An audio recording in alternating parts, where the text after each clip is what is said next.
안녕하십니까. 최영일의 시사본부 시작합니다.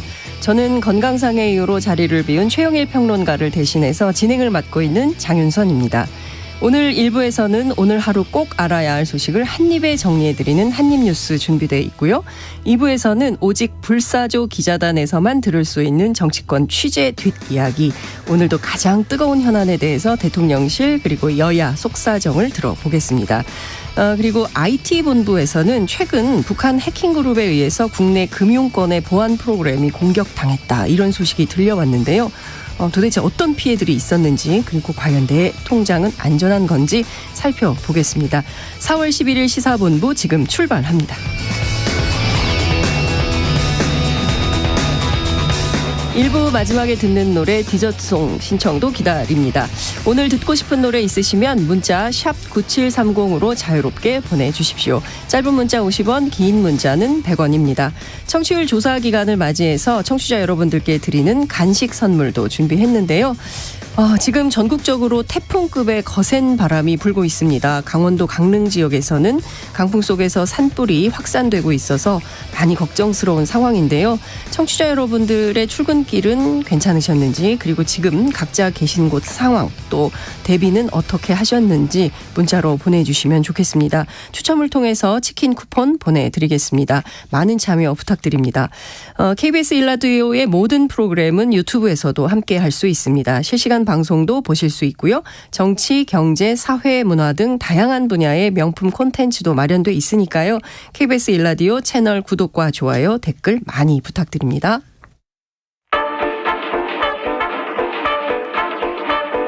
최영일의 시사본부 한입뉴스.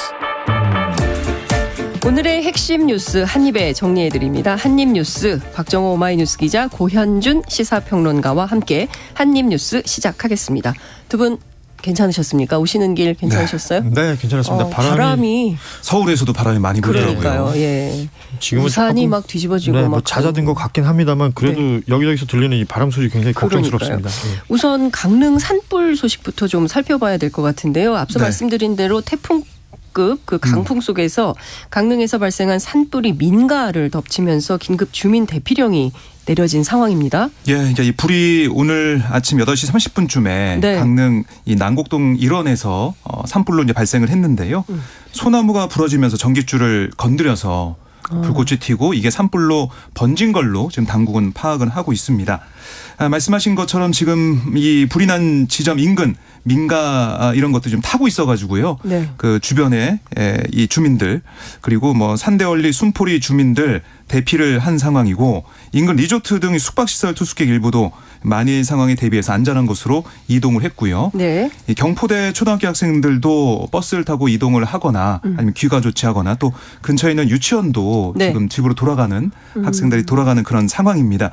사실 이게 이 바로 산림당국과 소방당국이 진화에 나섰는데 네.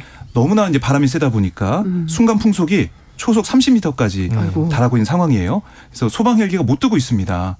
헬기를 동원해서 이 불을 꺼야 좀 효과적으로 빨리 불길을 잡을 수가 있는데 네. 바람 때문에 엄두도 못 내고 있는 상황이라서 아이고. 불이 계속 번지고 있는 상황이고요. 지금 해안가 쪽으로 불이 또 계속 이어지고 있어서 네. 여기에 대한 대비, 지금 뭐 위험한 뭐 가스가 있는 그런 지역이나 이런 것들을 좀 방어하기 위해서 네. 소방당국이 지금 방어선을 구축하고 있어요. 이 강릉 산불의 최고 수준이죠. 3단계 발령을 해서 지금 소방청이 이 도 5개 이상 시공구 자원이 총 동원돼 있고, 네. 전국 소방 동원령도 2호도 이제 발령이 돼가지고 전국의 소방 인력도 지금 강릉으로 투입되고 있는 그런 상황입니다. 그러니까 재난방송을 KBS 통해서 보시는 분들은 영상으로도 많이 보셨겠지만 네. 강릉 도심 쪽으로 이 불씨가 튀는 것이 제일 무서운 일이죠. 그렇습니다. 산림의 훼손도 훼손이고, 그러니까 지금 말씀해 주신 것처럼 헬기가 못 들 정도의 강한 바람이 부는데 이 인력이 동원되어서 화재를 진압할 수 있는 방법도 굉장히 요원한 상태예요. 네. 이럴 때일수록 일단은 안전한 곳에 계시는 게 중요하다라는 말씀을 좀 드리고 싶고, 비 이야기가 있는데 지금 이 비로는 이 산불 잡기가 쉽지 않다. 예, 비의 양이 생각보다 작습니다. 라는 얘기도 함께 있기 때문에 뭐 정부 측에서의 대응도 뭐 행안부에서도 가용자원 신속하게 최대한 투입한다. 라고 얘기하고 있고, 김진태 강원도지사도 다른 행사 취소하고 지금 산불 현장으로 갔다 그러거든요. 네. 모든 인원이라든지 가용 자원들을 다 총 동원해서 하고 있지만 산불을 잡는 것 자체가 지금은 힘든 상황. 네. 이렇게 이해하시면 될 것 같습니다. 우선 다 안전한 곳으로 대피를 하셔야 될 것 같고요. 안전은 정말 우리가 아무리 강조해도 지나침이 없기 때문에 다행인 것은 그나마 또 다행인 것은 인명 피해는 아직 없기 아직까지는, 예. 때문에 다만 민가가 전소되는 이런 일이 있기 때문에 예. 어쨌든 소방당국이 잘 빨리 진화할 수 있기를 좀 기대하면서 다음 뉴스 좀 살펴보겠습니다. 미국 그 정보기관 도감청 의혹 있지 않습니까? 네. 이 문건이 계속 일파만파 파장이 되고 있는데요. 파장이 커지고 있는데요. 대통령실에서 오늘 아침에 대변인 이름으로 논평이 나온 것 같습니다. 어떤 내용인지 좀 정리를 해 주십시오.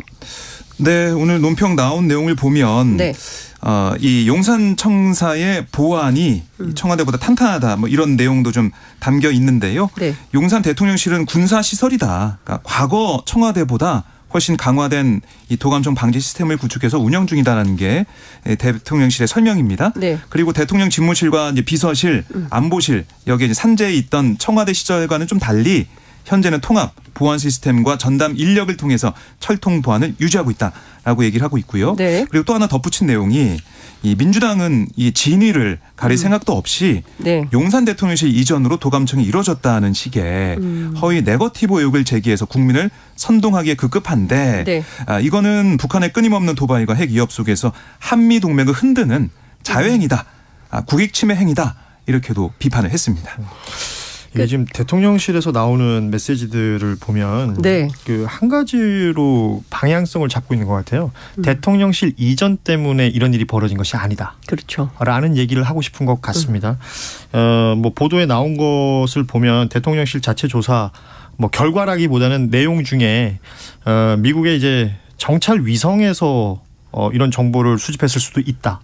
이거는 곧 그 대통령실 이전에서 그 이유를 찾지 마라. 다른 방법도 있을 수 있다라는 메시지로도 읽히거든요. 그렇다면 정찰 위성이 들여다보는 건 괜찮은 것이냐라는 반문이 가능할 것 같고요. 결국은 정쟁에 대한 뭐 소재로 쓰이는 부분에 대해서 경계하는 것은 알겠는데 그 외에 이게 정말 정보가 새어나갔다면 이 보안이 생명인 국가안보실이 어떤 식으로 대처해야 될 것인가에 대한 이야기가 필요할 것이고 무엇보다 대통령실 대응에 대해서 계속 비판의 목소리가 나오잖아요. 미국에 대해서 어떤 목소리를 낼 것이냐 이 부분에 대한 설명은 좀 빠져 있는 것 같아요. 그러니까요. 일단 대통령실 오전에 밝힌 핵심 메시지는 용산 대통령실 도감청 의혹은 터무니없는 거짓 의혹을 명백하게 밝힌다. 이런 입장을 밝혔거든요. 그러니까 예. 사실이 아니라는 겁니다. 예. 이것을 명토 박아서 이렇게 정리를 한 상황인데 그렇지만 지금 해외 유수 언론들은 그렇죠. 사실이라고 다 보도를 하고 있어요. 그러니까 이 존 커비 백악관 국가안보회의 전략소통조정관 뭐라고 했냐면 네. 이 사안에 대해서 매우 심각하게 받아들이고 있다. 이런 종류의 문건이 공공 영역에 유출된 건 변명의 여지가 없다. 이렇게도 얘기를 하고 있는데 네. 지금 우리 정부가 오히려 더 이제 앞장서 가지고 이 도감청 의혹을 좀 어떻게 보면 진화하는 모습 그렇게 좀 느껴져 가지고 네. 이게 진화하거나 협의할 문제가 아니라 우리 정부 입장에서 좀 항의를 해야 되는 그런 상황인데 네. 그런 모습은 좀 안 읽혀서 이건 뭐 어떻게 되는 것인가라는 궁금증이 있습니다. 한미 정상회담 앞두고 있기 때문에 조심스러운 부분들이 있을 거예요. 뭐 있을 수 있다고 보는데 결과적으로 CNN 보도에도 보면 유출된 내용이 위조된 부분은 보이지 않는다. 그러니까 네. 이게 결국은 거의 사실관계가 확인되는 듯한 보도들이 굉장히 많습니다. 그렇습니다. 외신들 특히나 보면 많이 있는데 이 내용들에 대해서 미국 정부에 대해서 어떤 항의를 하는 것이 아니라 오늘 김태호 안보 1차장이 미국 가면서 네. 공항에서 기자들 만나가지고 한 얘기를 보면 국방장관들끼리 통화를 했는데 대부분의 내용이 위조된 내용이다. 그러니까 이게 뭐 마치 잘못 들으면 유출돼도 상관없는 내용이다라고 들릴 수도 있는 것이고 누군가가 위조해서 뭐 유포한 것이기 때문에 큰 의미가 없다라는 것으로 들릴 수도 있는 부분인데 네. 이 부분들에 대해서 얘기하면서 한미동맹이라는 표현을 굉장히 많이 써요. 네. 한미동맹을 훼손하는 어떤 세력이라는 표현을 대통령실에서도 얘기를 했었거든요. 그렇습니다. 이게 지금 생각해보면 마치 정가의 보도처럼 한미동맹을 얘기하고 있는데 지난번 MBC 취재진 전용기 탑승 배제할 때도 MBC 취재진이 탑승을 못했던 이유 중에 하나가 한미동맹을 훼손했다였습니다. 한미동맹이라는 것이 결국 무엇을 의미하는 것이고 우리 국익에는 어떤 도움이 되는 것이냐 이 부분에 대한 설명이나 해설이 없어요.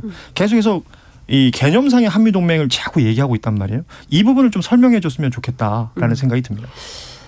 굉장히 중요한 포인트를 지적을 해주셨는데요. 지금 앞서 말씀해주신 존 커비 미국 백악관 NSC 전략소통조정관뿐만 아니라 국방부의 크리스 미거도 같은 네. 입장을 밝혔고요. 그리고 비슷한 내용을 지금 전 세계가 다 쓰고 있습니다. 어센틱이라는 단어, 네. 진짜. 정확한 이런 표현을 써가면서 이집트 인디펜던트 타임 할 것 없이 전 세계 언론이 다 비슷한 내용을 보도하는데 우리 정부는 그게 아니다라고 얘기를 하고 있기 때문에 이것이 또 다른 논란으로 확산될 가능성은 없지 않은지 이런 네. 것들을 정부가 좀 잘 살펴봤으면 좋겠다 이런 당부 말씀을 좀 드리면서 어찌됐든 지금 안전하다는 거지 않습니까? 청와대보다 용산이 훨씬 강화된 시스템이고 철통 보안이 유지되고 있다. 이제 이런 주장을 하는 건데 관련해서 우리 정치권들은 어떤 입장입니까? 네, 우선은 여권 여당에서는 사실 확인이 먼저다라는 얘기를 좀 하고 있는데요. 네. 오늘 윤재옥 국민의힘 원내대표가 당 회의에서 어떤 얘기를 했냐면 이 가짜 뉴스 엄정하게 대응하겠다 이런 얘기도 있었는데 네. 결국 대통령실 졸속 이전으로 도감청에 취약해졌다는 이런 지적에 아니 대통령실 이전으로 보안 기능이 훨씬 강화되는데 그 근거 없는 정치 공세다. 네. 그리고 해외 언론 보도 외에는 사실관계가 확인된 게 없는데 사실관계를 확인하고 국민께 알리는 게 우선이다. 그러니까 선우를 정했습니다. 사실관계가 밝혀져야 된다. 그러니까 미국이 자체 진상조사를 하고 있으니까 그걸 먼저 지켜보자. 이런 취지의 대통령실의 설명과 일맥상통하는 모습을 좀 보이고 있는 거고요. 그리고 이제 국회 운영위 소집 요구나 이런 야권의 주장에 대해서는 사실관계를 확인한 뒤에 상임위를 개최할지 그런 사안인지 파악해 보겠다. 이렇게 좀 선을 긋는 모습이고요. 반면에 민주당에서는 계속해서 공세를 펼치고 있는데 네. 박홍근 원내대표는 이렇게 얘기했어요. 국정을 책임진 세력으로서 국민에 대한 사과의 입장을 밝히는 게 우선이건만 동맹을 흔드는 세력은 국민 정에 직면할 거다.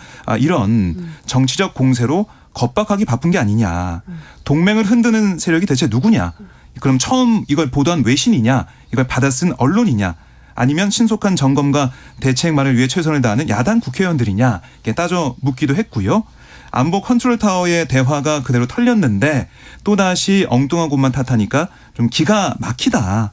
이런 얘기도 했고 결국에는 이 사안을 들여다보기 위해서는 국회 상임위를 열어서 국방위, 외통위, 정보위, 운영위 다 열어가지고 이 사안을 들여다봐야 된다 이렇게 주장하고 있습니다. 근데 사실 지금 미국 상원 하원 공의 네. 이거 관련된 내용에 대해서 청문 요구를 하고 그렇습니다. 있고 답변서를 받으려고 하고 있고 그렇지만 미국도 우리랑 좀 비슷한 상황인 것 같습니다. 이제 백악관도 그리고 국무부도 브리핑을 했는데 한국에 대한 미국의 방위 공약은 철통 같다. 이런 입장을 밝혔거든요. 그러니까 우리 정부하고 입장이 비슷합니다. 정부 입장은 문제 없다라는 네. 것이고 근데 당연히 의회 차원에서는 이 문제 부분 제기를 해봐야죠. 문제 제기하고 들여다봐야 된다라고 그렇습니다. 얘기하는 것이고 그렇기 때문에 미국도 그렇고 우리도 그렇고 상권 분립이 되어 있는 이유가 아마 그런 부분이 있을 거란 그렇습니다. 말이에요. 네.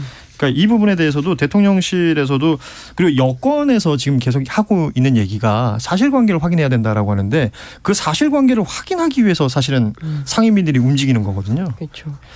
이 부분도 사실 좀 짚어야 될 부분인 것 지난번에 같습니다. 이제 스노든 사태 때도 비슷했지만 이 사실관계 확인하기가 굉장히 어렵습니다. 그럼요. 네. 그래서 그럼 정부는 다 부인할 거고요. 그럼요. 당연히 부인하기 때문에 이거 사실관계 확인하기 어려워서 그때도 메르켈 총리가 바로 문제 제기를 했던 것이거든요. 네. 그리고 이제 오바마 대통령의 사과 입장도 그렇죠. 다시는 있었죠. 이런 거 하지 않겠다라는 것도 받아냈는데 결국 또 똑같은 상황이 되풀이되고 있는 거예요. 그러니까 김태호 차장이 오늘 출국하면서 이렇게 얘기했잖아요. 양국 국방장관이 통화했는데 공개된 정보 상당수가 위조됐다는 데 대해서 평가가 일치한다고 했는데 네. 상당수 위조됐다는 게 맞다고 하더라도 일부분은 도청이 됐다는 얘기 아니겠습니까? 이렇게 네. 이 말만 워딩만 본다면.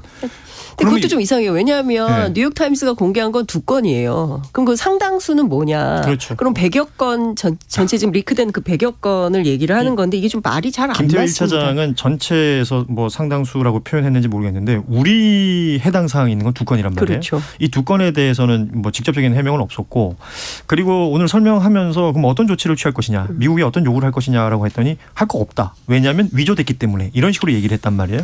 이런 부분들이 국민들에게는 설명이 좀 부족한 것 아닌가라는 생각이 들고요. 이게 사실은 작년 국방부 장관 청문회 때부터 여야 할 것 없이 의원들이 지적했던 부분이잖아요.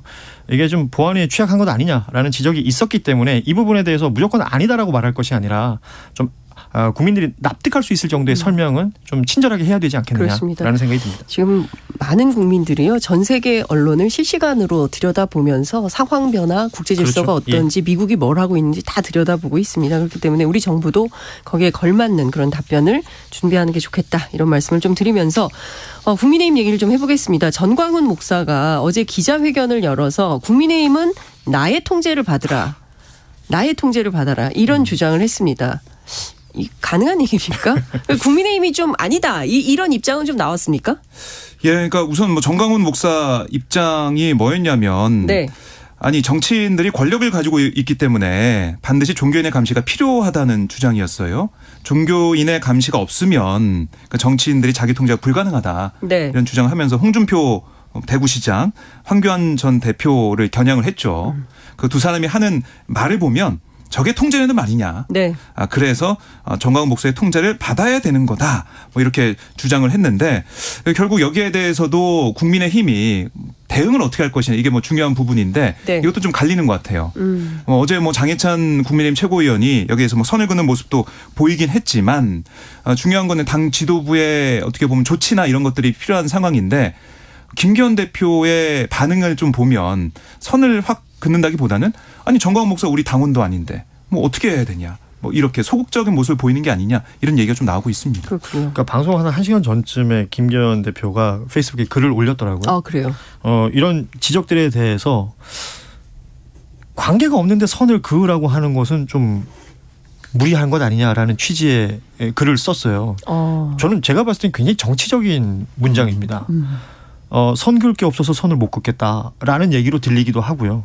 이게 결과적으로 정교 분리라고 얘기하잖아요. 네. 정치와 종교는 분리돼야 한다고 하고 또 이 정광훈이라는 인물이 정치인들이 자신의 통제하에 있어야 된다라고 얘기하는데 저는 아무리 봐도 이 정광훈이라는 인물이 어떤 사회 통념상의 통제하에 있어야 되는 것이 아닐까라는 생각이 들 정도예요. 네. 너무 그러니까 어제 그 기자회견을 하고 오전에 기자회견했는데 네. 저녁에 입장을 약간 바꾸어서 내놓은 부분이 있습니다. 이건 또 사실관계니까 종교 지도자로서 정당에 조언하겠다 정도의 이야기였다라고 이렇게 얘기를 하긴 했습니다만 지난 국민의힘 전당대회 때 당원 100%로 투표가 이루어지면서 네. 전광훈이라는 인물과 어떤 조직표가 함께 움직인다라는 평가들을 했었던 것이고 네. 그로 인하여 꾸려진 이 지도부가 관련해서 어떤 발언을 못하고 있는 것 아니냐라는 이 평가나 분석도 충분히 가능한 거거든요. 이 부분에 대해서 이 책임 있는 정당이라면 분명한 어떤 입장을 또 내놔야 되지 않겠느냐라는 생각도 듭니다. 그렇군요. 근데 뭐 당내에서는 좀 답답해하기도 하더라고요. 왜냐하면 홍준표 시장과 김기현 대표가 지금 뭐 SNS상에서 설전을 벌이는 듯한 그런 분위기가 만들어지고 있는데 네. 이렇게 하는 것 자체가 정광훈 목사 키워주는 거 아니냐. 아하. 언급 자체가 언급 자체가 아예 논란을 무시해야 벌이는 된다. 게 자체가 뭐 그렇게 답답한 그 속내도 드러내기도 하고 있습니다. 그렇군요. 어쨌든 뭐 기자회견까지 해서 나의 통제를 받아라 말 이렇게 언급하는 데 대해서 그래도 여당인 국민의힘이 그냥 뭐 우리와 관계없다 이런 정도의 소극적 대응만으로는 문제 해결이 쉽지 않아 보인다. 이런 말씀까지 좀 드릴 수 있을 것 같고요. 저희 잠깐 교통정보 들으려고 하는데요. 문자가 많이 들어와 있어서 문자 소개를 좀 하고 넘어가겠습니다. 3641님께서 주셨는데요. 안녕하세요. 최근 아크릴 소재로 덮개가 있는 도로의 화재로 인명피해가 났었는데요. 그 사건을 토대로 출근길 터널 안에 좀 더 꼼꼼하게 소화기를 비치한 걸 봤습니다. 산 근처에도 유사한 소방시설을 설치하는 게 현실적으로 쉽지는 않겠지만 기술적으로 산불을 방지하는 대책이 앞으로 나오면 좋겠습니다. 아주 좋은 아이디어 주셨습니다. 네. 2474님께서도 주셨는데요. 광주도 바람이 불기 시작하고 잔뜩 흐립니다. 시골 부모님께도 소각금지 전화 드렸고요. 꼭꼭 약속도 받았습니다 하셨습니다. 주위 사람들에게 불조심 한 번 더 말씀드리는 게 좋을 듯합니다. 모쪼록 강원도 산불 진화하시는 모든 관계자 안전이 최우선입니다. 이런 당부 말씀 주셨습니다. 치킨 쿠폰 보내드리겠습니다. 강원도 산불 걱정하는 마음 어떻게 대비하고 계신지 문자 보내주시면 좋겠습니다. 짧은 문자 50원, 긴 문자는 100원입니다. 이 시각 교통정보 상황 들어보겠습니다. 임초희 리포터 나와주세요. 네, 이 시각 교통정보입니다. 전국에 바람이 강하게 불고 있습니다. 또 비구름도 점차 남부지방까지 확대되겠고요. 중국발 황사도 차츰 유입되고 있어서 미세먼지 농도도 높아지고 있습니다. 운행 여건이 좋지 않은 날씨가 종일 계속되겠는데요. 먼저 강풍이 불 때는 도로 위로 낙하물 소식이 많습니다.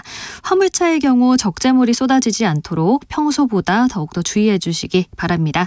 먼저 서울 시내는 점심시간으로 접어들면서 교통량이 많이 적어졌습니다. 북부간선도로 도심 방향은 목동에서 하월고까지 답답하고요. 강변북로 구리 방향은 원효대교부터 반포대교까지 제속도 못 냅니다. 올림픽대로 잠실 쪽은 영동대교 부근 5차로에 고장난 차가 있어서요. 한남대교부터 정체가 되고요. 고속도로는 중부내륙고속도로 양평 쪽으로 문경세제 1차로에서 사고가 발생했습니다. 주의하셔야겠는데요. 이 정체가 문경세제터널까지 이어지고 있습니다. 이 정체 작업 여파입니다. 2차로가 부분 통제되고 있으니까요. 차로 변경 잘하시기 바랍니다. KBS 교통정보센터에서 임초희였습니다.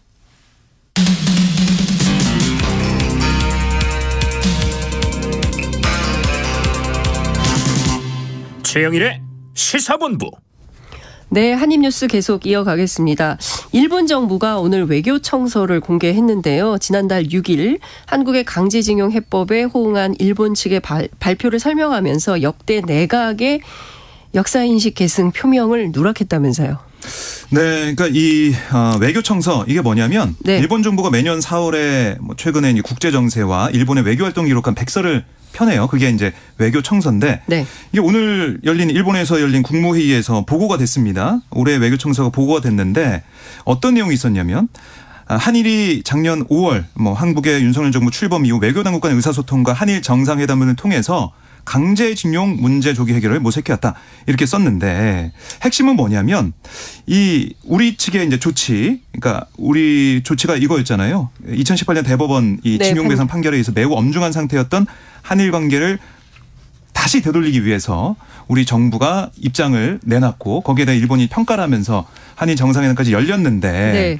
결국 우리가 물컵에 이제 반을 채우고 일본의 어떤 반응이나 어떤 소중한 그 소정의 이제 조치를 기대하는 그런 모습 보였는데 여기에 대해서 일본이 평가는 했어요. 긍정적 평가는 얘기를 했는데 문제는 뭐냐면 당시 하야시 외무상이 어떤 얘기를 했었냐면 일본 정부가 98년 10월에 발표된 한일 공동선언 이걸 포함해서 역사인식에 관한 역대 내각의 입장을 전체적으로 계승하고 있다.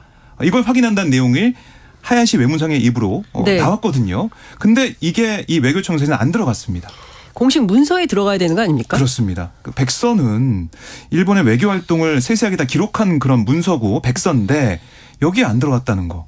이게 좀 의미하는 바가 있는 게 아니냐 이런 생각이 들어요. 당시에 이제 한일 정상회담 펼쳐질 때도 이 얘기 많이 했었잖아요. 우리가 선제적 조치를 취하면 일본이 성의 있는 호응을 해서 그러니까 물컵 반을 채울 것이다라는 게 이제 우리 정부 측의 설명이었는데 그러면 일본 정부에서 어떤 태도를 보일 것이냐, 실질적인 조치는 어떤 걸 취할 것이냐라고 얘기했었고 정상회담 당시에 김대중 오부치 선언 얼마나 많이 얘기했습니까?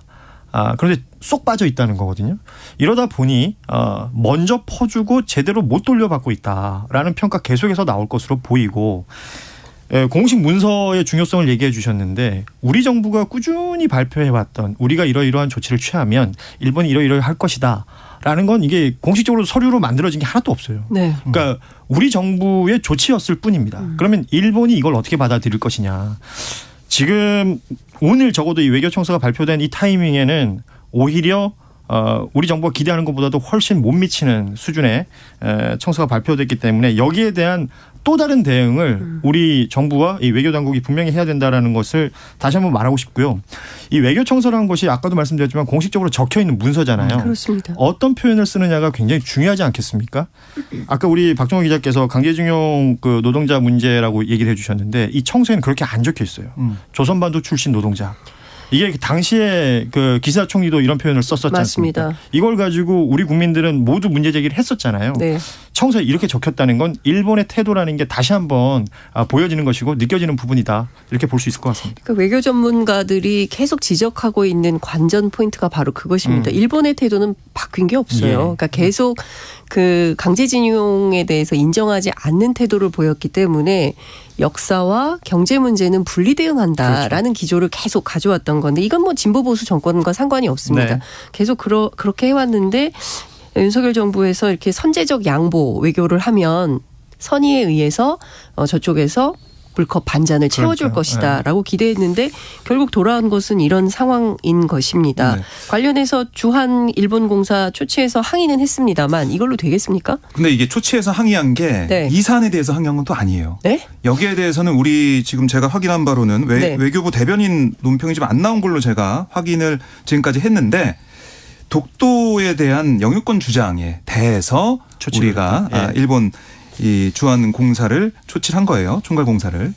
그러니까 이 외교 청사에도 어떤 내용이 있었냐면 말씀드린 것처럼 독도에 대해서 우리 한국이 독도를 불법 점거하고 있다. 이런 표현을 6년째 계속해서 유지를 하고 있는 것이고 거기에 대해 우리가 일본 총괄 공사를 초치해 항의를 했는데 뭐 이제 항의를 하는 것은 뭐 당연해 보이는 수순인데 지적할 부분은 바로 이 강제 동원 문제. 여기에 대해서는 우리가 더 이상 뭐 반박을 하거나 어떤 지적을 하거나 이런 모습이 안 보인 게 아니냐 이런 얘기가 나오고 있습니다. 중요한 건 일본의 태도는 전혀 변한 게 없다. 그렇습니다. 지금 독도 문제, 교과서 문제 그리고 이제 후쿠시마 오염수 예. 문제, 수산물 문제 지금 양국 간에 얽혀 있는 현안들이 굉장히 많이 있는데요. 그 어느 것에서도 일본은 일본 정부의 입장을 한 발 뒤로 물러설 생각이 없어 보인다. 그러면 우리 정부는 우리 국민의 안전과 생명 그리고 국익의 관점에서 어떤 외교를 펼칠지 다시 한번 좀 잘 판단을 해보시면 좋겠다라는 말씀 좀 드리면서요. 네. 한국은행이 기준금리를 다시 3.5%로 동결을 했는데요. 사실상 기준금리가 3.5%로 굳어지는 분위기다. 이런 분석이 나오고 있습니까? 네, 이제 한국은행이 이렇게 이제 동결을 한 요인부터 좀 저희가 들여다보면 최근 좀 다소 안정된 물가 상황 영향을 미친 걸로 보이는데요. 네. 3월 소비자 물가 지수가 지난해 같은 달보다 4.2% 올랐는데 이게 상승률이 떨어지고 있는 모습을 보이고 있기 때문에 물가가 안정되고 있는 게 아니냐 이런 판단을 한 것 같고 그다음에 또 하나는 경기 지표가 안 좋아요. 그래서 이 금통위 내에 이제 비둘기파, 그러니까 통화 완화 선호파에 힘을 실은 걸로 뭐 평가를 할 수가 있어요. 계속해서 적자가 이어지고 있는 경상수지. 또 이제 무역 수지도 좋지 않기 때문에 여기에 네. 대해서 금리 올릴 때가 아니다 이런 거고요. 또 하나는 지금 금융 위기 가능성, 물론 실리콘밸리 은행이나 뭐 크레디트 스위스 유동성 위기 이게 지금은 좀 잦아든 게 아니냐 얘기도 나오고 있는데 또 금융위기 자체가 어디서 튀어나올지 모르기 때문에 여기에 대한 대응 상황으로 금리를 동결했다 이렇게 볼 수가 있겠고 네. 물가도 지금 안정화를 보이고 있기 때문에 기준금리가 3.5%에서 이번 인상기에는 좀 굳어지고 3.5% 이상으로 안 갈 수도 있다 이런 얘기가 나오고 있습니다. 이게 앞으로 가지도 뒤로 가지도 못하는 참 묘한 상황입니다. 오도 가도 못하는. 그렇습니다. 그런 이게 상황. 지금 박정호 기자가 얘기해 준 건 동결할 수밖에 없는 이유가 될 수도 있는데 이 외에도 국제 경제 상황을 보자면 뭐 만만한 상황이 하나도 없어요.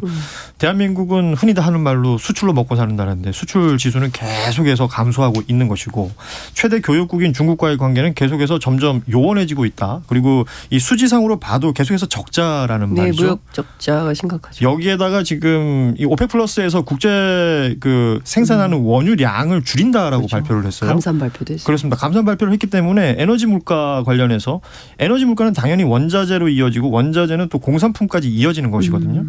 결국 우리 주머니에서 우리가 소득이 생긴 이후에 가용할 수 있는 소득 얼마나 쓸 수 있을까? 내 돈, 내 주머니에 있는 돈의 가치는 어떻게 될까 생각하면 자연스럽게 이 미국과의 또 금리 차이를 생각 안 할 수가 없거든요. 네.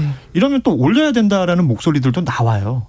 힘든데 또 이게 금리 그렇죠. 올려버리면 더 힘들어지는 상황. 투자자들 또 다 빠져나간다 또 뭐 이런 그러니까요. 우려도 또 나오고. 이게 결국 여러 상황들을 보면 올리지 말아야 될 상황과 네. 올려야 될 상황이 지금 혼재하고 있는 굉장히 어려운 상황이다. 이렇게 설명할 수 있을 것 같습니다. 아유, 답답합니다. 경제 얘기만 나오면 이게 돌덩이가 하나 떡 앉아있는 느낌이 들어가지고 다 비슷하실 것 같아요. 네. 4월 초순까지 수출이 1년 전보다 줄어들면서 반년 넘게 수출 감소세가 지속되고 있다고요.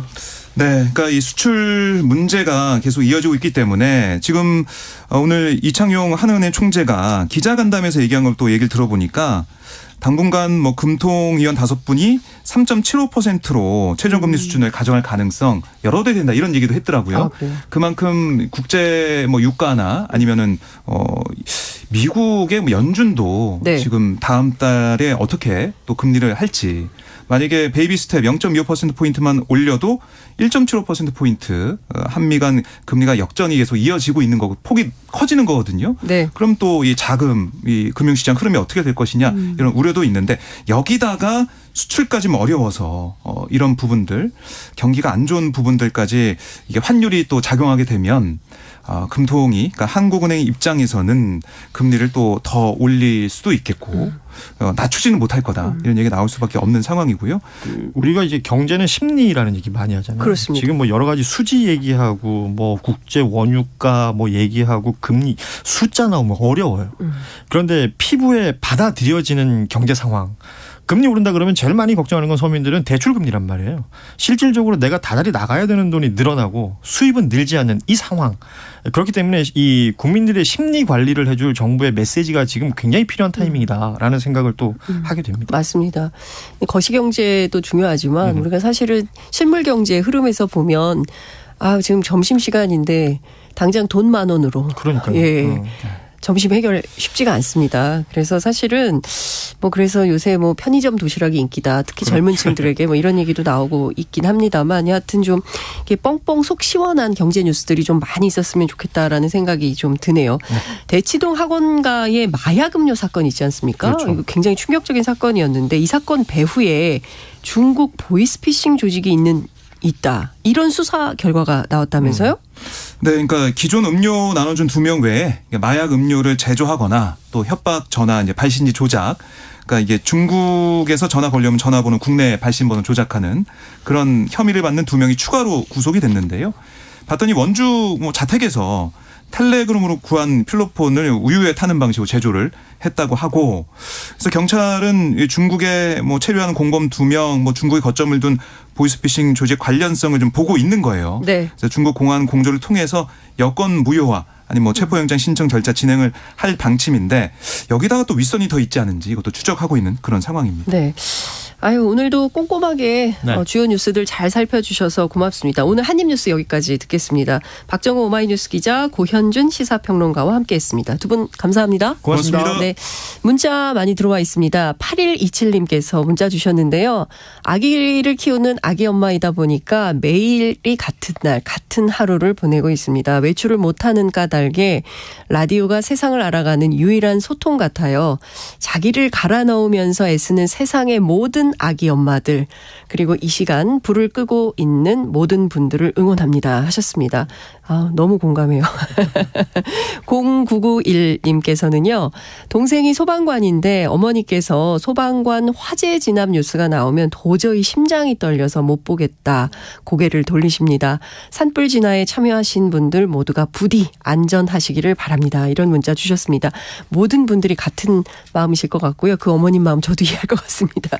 이 밖에도 2069님, 0323님 그리고 597님께도 치킨 쿠폰 보내드리겠습니다.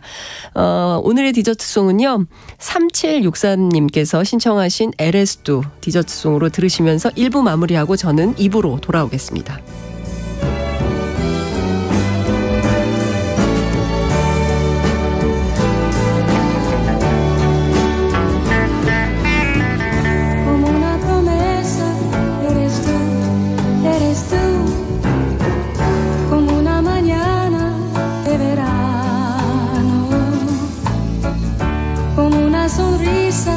Eres tú, así, así.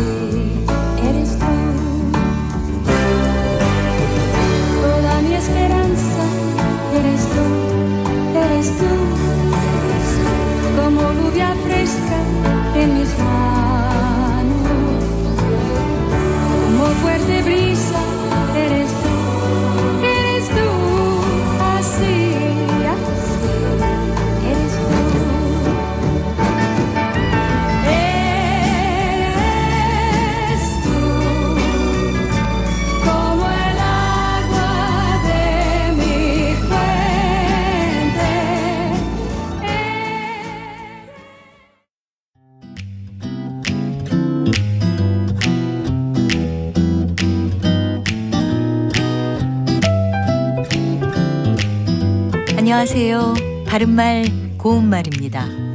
어떤 일의 원인이나 까닭을 뜻할 때 때문에라는 표현을 많이 사용하고 있습니다. 그런데 어떤 경우에는 때문에를 쓰면 참 어색한 문장이 되기도 합니다. 그 선수 때문에 우리 팀이 이겼다 같은 경우인데요. 이 예문에서처럼 때문에란 표현 앞에 명사가 올 때는 그 결과로 부정적인 내용을 쓰는 것이 자연스럽습니다. 교통사고 때문에 늦었다 또는 일 때문에 갈 수가 없다 같이 말이죠. 반면에 뭔가 고마운 일이나 좋은 일이 원인이 된 경우에는 베풀어준 은혜나 도움이라는 뜻을 가진 덕분을 써서 표현하는 것이 적절합니다. 따라서 앞서 말씀드린 예문은 그 선수 덕분에 우리 팀이 이겼다라고 고쳐서 말하는 것이 맞습니다. 그리고 신문 기사나 보도 방송에서도 이 때문에란 표현을 적절하지 않게 사용하는 것을 볼 수 있는데요. 다음의 예문을 잘 들어보시기 바랍니다. 의원들의 회의 소집이 늦어졌습니다. 때문에 내일 밤 늦게나 안건이 처리될 것으로 보입니다. 우리말에서 때문에란 말은 지금 들으신 예문에서처럼 단독으로 쓰이지 못하고요. 반드시 그 앞에 명사나 대명사 또는 때문에를 꾸며주는 관형사절이 오는 구성으로 쓰게 돼 있습니다. 따라서 때문에를 쓸 때는 앞에 원인이 된 상황을 다시 받아서 표현해주는 이라는 표현을 꼭 넣어서 이 때문에 라고 써야 바른 표현이 됩니다. 바른말 고운말 아나운서 변희영이었습니다.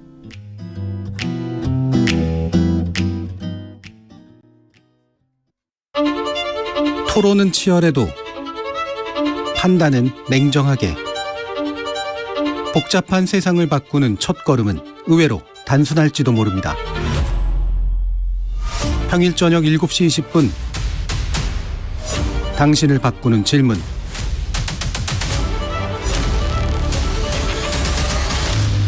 KBS 열린 토론.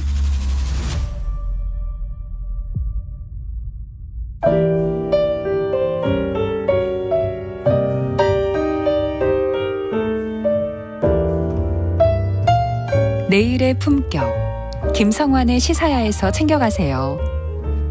하루를 마무리하는 시간 꺼내보는 당신의 지식 창고. KBS 1라디오 김성환의 시사야. 평일 밤 10시 5분 여러분을 찾아갑니다.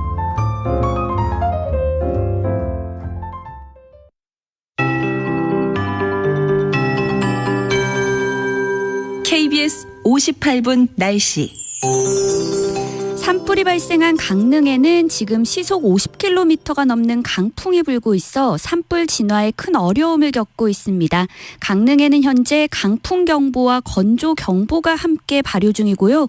곳곳에는 순간풍속 시속 90km가 넘는 나무가 꺾일 정도의 돌풍이 불고 있어 불이 빠르게 번지고 있으니까요. 이 지역에 계신 분들은 안전한 곳으로 대피하시기 바랍니다. 바람은 내일 오전까지 전국적으로 매우 강하게 불겠습니다. 현재 강원 영동의 강풍 경보가 서울 경기와 강원 영서, 충청도와 전북, 전남 해안과 경상도 해안에는 강풍주의보가 발효 중이고요. 여기에 강원 영동과 경상남북도에는 건조특보까지 내려져 있습니다. 그 밖의 지역에서도 불조심하시기 바랍니다. 지금 수도권과 강원 영서에 내리는 비가 차츰 전국으로 확대되겠지만 양이 5에서 20mm 정도로 적겠고 한때 내리면서 건조함을 해소하기에는 매우 부족하겠습니다. 비가 내리는 지역은 돌풍과 함께 천둥 번개가 치겠고 경기 북동부와 강원 북부 내륙에는 낮 동안 쌀아구박이 떨어지는 곳도 있겠습니다.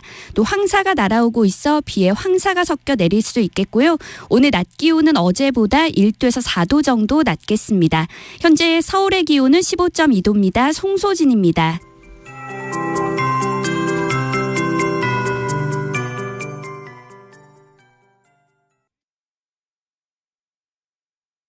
정성을 다하는 국민의 방송 KBS가 한시를 알려드립니다. AM 711kHz, FM 97.3MHz, KBS 1라디오입니다. HLKA.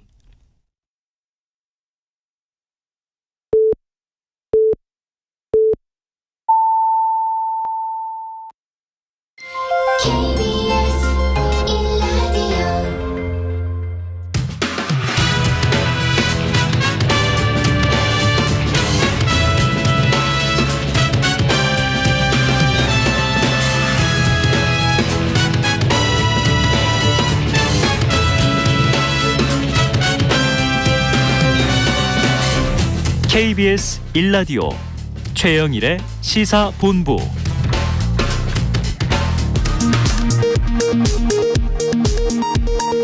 이 시각 라디오 정보센터 뉴스입니다.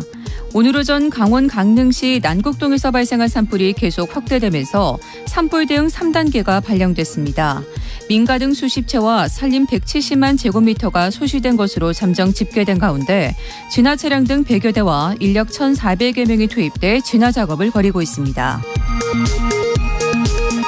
대통령실은 미국 정부의 용산 대통령실 도감청 의혹은 터무니없는 거짓이라면서 야당에 대해서는 허위 네거티브, 한미동맹을 흔드는 자해행위, 국익침해라고 비판했습니다. 용산 대통령실 청사 국가안보실 도감청 의혹과 관련해 더불어민주당이 대통령 집무실과 비서실 관저의 투명한 공적 운영과 유지에 관한 내용을 골자로 하는 대통령실 3법을 발의하겠다고 밝혔습니다. 곽상도 전 의원 부자의 50억 뇌물수수 의혹을 수사 중인 검찰이 호반건설과 부국증권에 대한 압수수색에 나섰습니다. 곽상도 전 의원의 아들도 범죄수익은닉규제법 혐의로 추가 입건하며 본격적으로 재수사에 나섰습니다. 지금까지 라디오 정보센터 뉴스 정한나였습니다.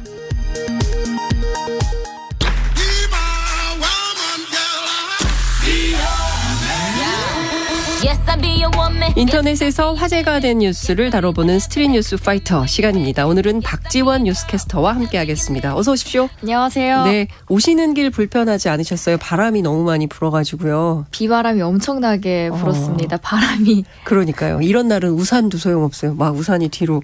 맞아요. 네, 뒤로 넘어가서. 예, 그러니까요. 어찌됐든 따뜻한 곳에 안전한 곳에 다들 계시기를 기원하면서 스트릿 뉴스 파이터 시작하겠습니다. 얼마 전에 저희가 소아청소년과 의사들이 간판을 내린다 이런 얘기를 전해드린 바 있는데요. 그런데 뒤늦게 젊은 의사들의 뭉클한 댓글이 올라오면서 화제가 되고 있다. 이런 소식이 올라와 있네요. 지난 2월 그러니까 벌써 2달 전이죠. 네. 서울대 어린이병원 출입구에 게시된 실내용 배너 때문인데요. 긴 배너에는 글이 하도 빼곡하게 적혀 있어서 자세히 읽지 않으면 보이지 않을 정도였습니다. 이게 올해 전문의 자격을 딴 14명의 서울대 소아청소년과 의사들이 환자인 어린이들이 가장 큰 선생님이었기에 이 자리를 빌려서 깊은 감사를 표하는 마음을 적은 겁니다. 그런데 화제가 된 건 이 배너가 걸리고 며칠 뒤부터 하나둘씩 배너에 쪽지가 붙여지기 시작하더니 댓글 릴레이가 펼쳐졌기 때문입니다. 어머나. 서울대에서 치료받는 아기의 엄마라고 소개한 한 보호자는 병원 앞답게 이 배너 위에 의료용 반창고로 자신의 쪽지를 고정하기도 했는데요. 네. 위기 속에서도 기꺼이 소아청소년과를 선택해 주신 선생님들께 진심으로 감사드린다고 적었습니다. 여기서 위기라고 말을 했는데 네. 이 말하는 위기는 최근 저출산 그리고 낮은 의료수가 등으로 어려움을 겪고 있는 소아청소년의 현실을 말합니다. 실제로 올해 전국에 있는 소아과 수련병원의 전공의 모집률이 최저치를 찍었고요. 대형 5병원 중에서 1차 모집에서 정원을 다 채운 곳은 한 곳뿐이었다고 합니다. 이 배너를 작성한 주인공 바로 신생아 중환자실에서 근무했던 신백섭 전 임의인데요. 네. 이어지는 댓글을 보면서 사실 소아과 위기라는 말에 보호자들이 불안감을 좀 느낄 것 같고 무언가 말씀드리고 싶었기 때문에 올린 배너였는데 오히려 장문의 답장이 힘든 전임의 생활에 한 줄기 빛이 되었다라고 했습니다. 이뿐만 아니라 소아청소년과 교수진들도 반응을 합니다. 네. 67명의 교수진을 대표한 신충호 소아청소년과 과장은 최선을 다해서 우리 아이들을 건강하게 가정으로 돌려보내드리겠다. 정성을 다해서 전공의 전임의들을 육성하겠다라고 썼고요. 이 외에도 지난 6일에는 최은화 어린이 병원장이 아이들의 건강을 위해서 항상 연구하고 노력해 최고의 진료를 제공하도록 많이 응원해달라고 메모를 붙였습니다. 물론 의료진들의 노력도 물론 중요하겠죠. 그런데 네티즌들 사이에서는 제도적인 보완이 꼭 필요할 것 같다라는 이야기가 나오고 있습니다. 소아과, 흉부외과, 외과 등 수술을 담당하고 있는 진료과의 연봉 인상 등 대책이 필요하다라고 하고 의사가 부족하다면 그 전공 분야의 지원금을 줘서라도 의사 부족 사태를 막아야 한다라는 말에 공감이 많이 형성되고 있더라고요. 네. 세상이 참 팍팍하다라는 생각이 들다가도 이런 뉴스를 보면 마음이 따뜻해지죠. 마음이 훈훈해지고 그래서 우리가 아직 살만하다 이런 살만한 생각. 세상이다. 그렇습니다.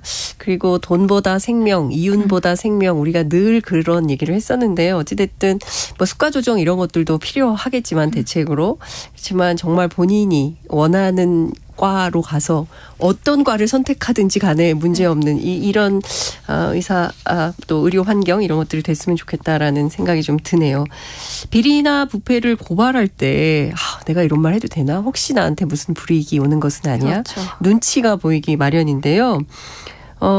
근데 이런 거 더 이상 좀 안 봐도 되는 건 아니구나. 약간 덜 봐도 된다.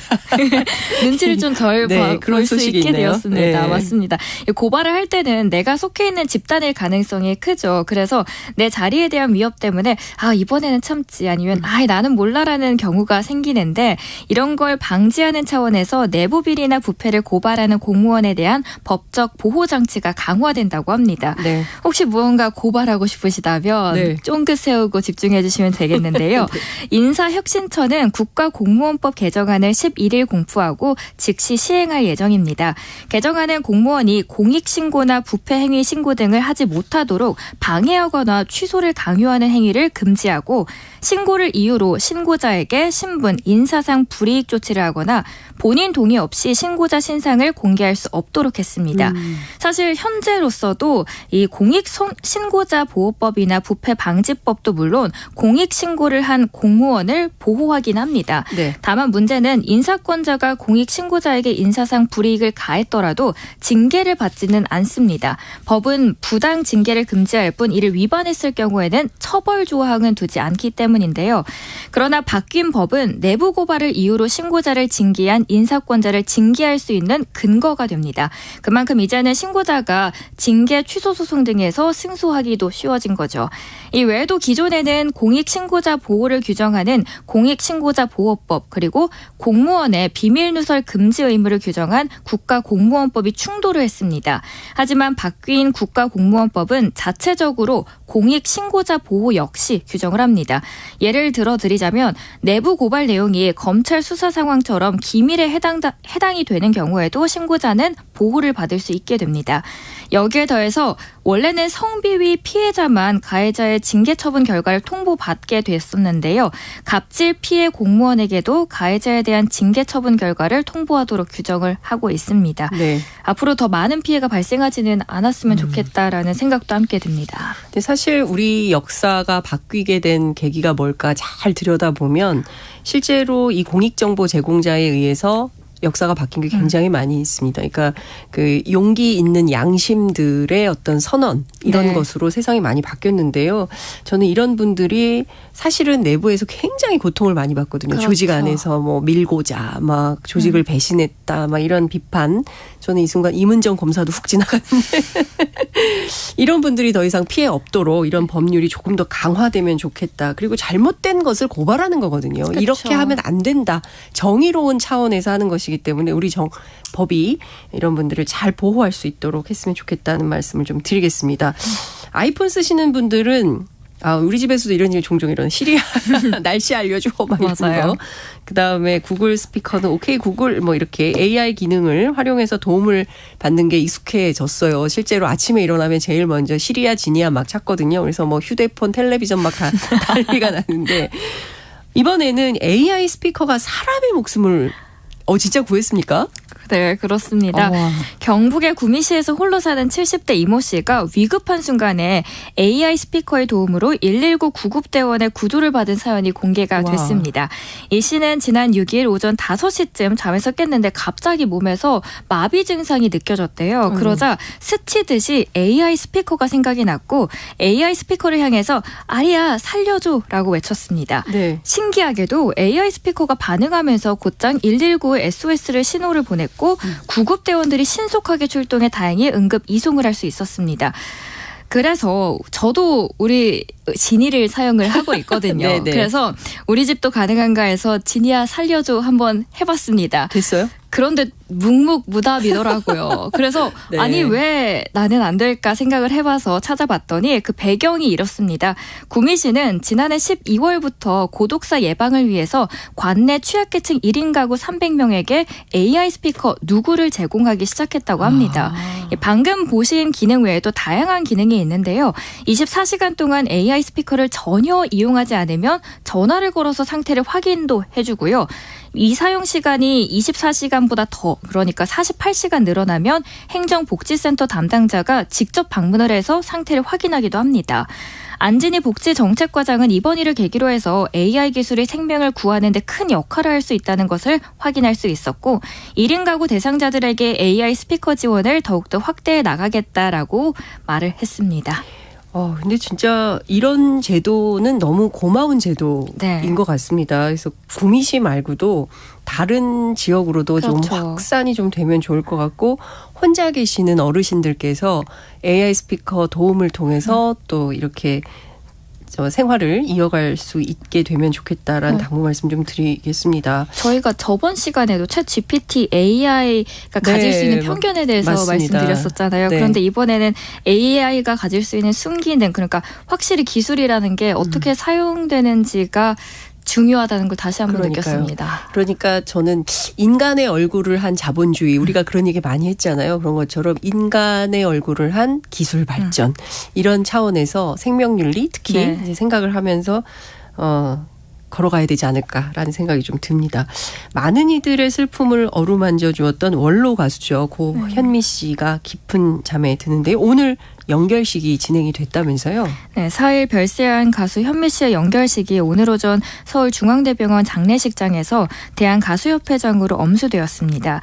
연결식 사회는 코미디언 이용식 씨가 맡았고 이자연 대한가수협회장이 조사를 낭독했는데요.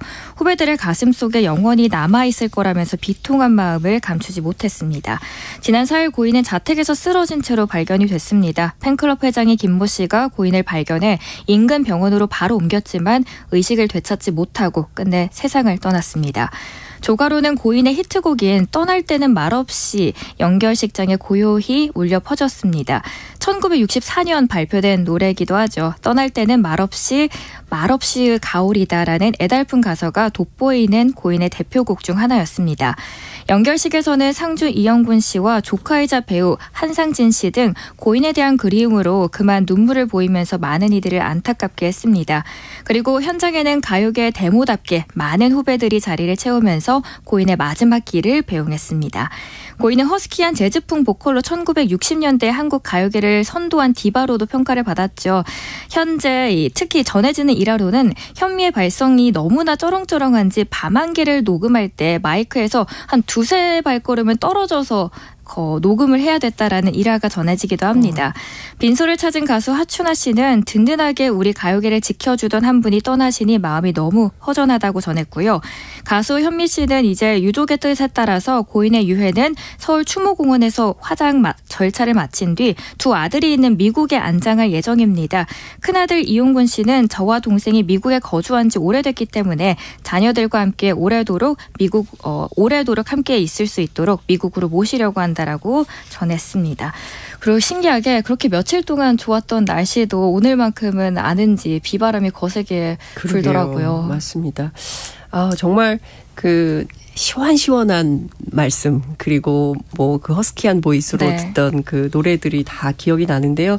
저희도 삼가 고인의 명복을 빌겠습니다. 오늘 말씀은 여기까지 들어야 될 것 같은데요. 5988님께서 문자 주셨어요.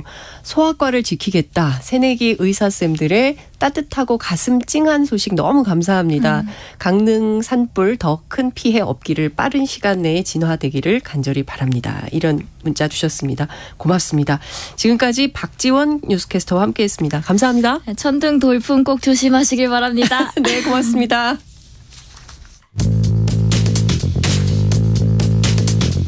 최영일의 시사본부는 여러분과 함께합니다.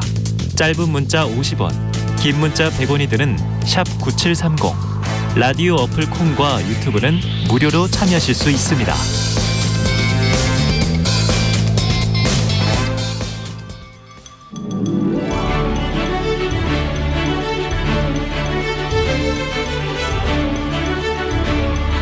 네, 기자들의 눈으로 정치권 소식을 들여다봅니다. 불사조 기자단입니다. 경향신문 박순봉 기자, 문화일보 이은지 기자 두 분 어서 오십시오. 안녕하세요. 네, 오시는 길 괜찮으셨죠? 걸어오셨습니까? 국회에 계시죠, 두 분 다?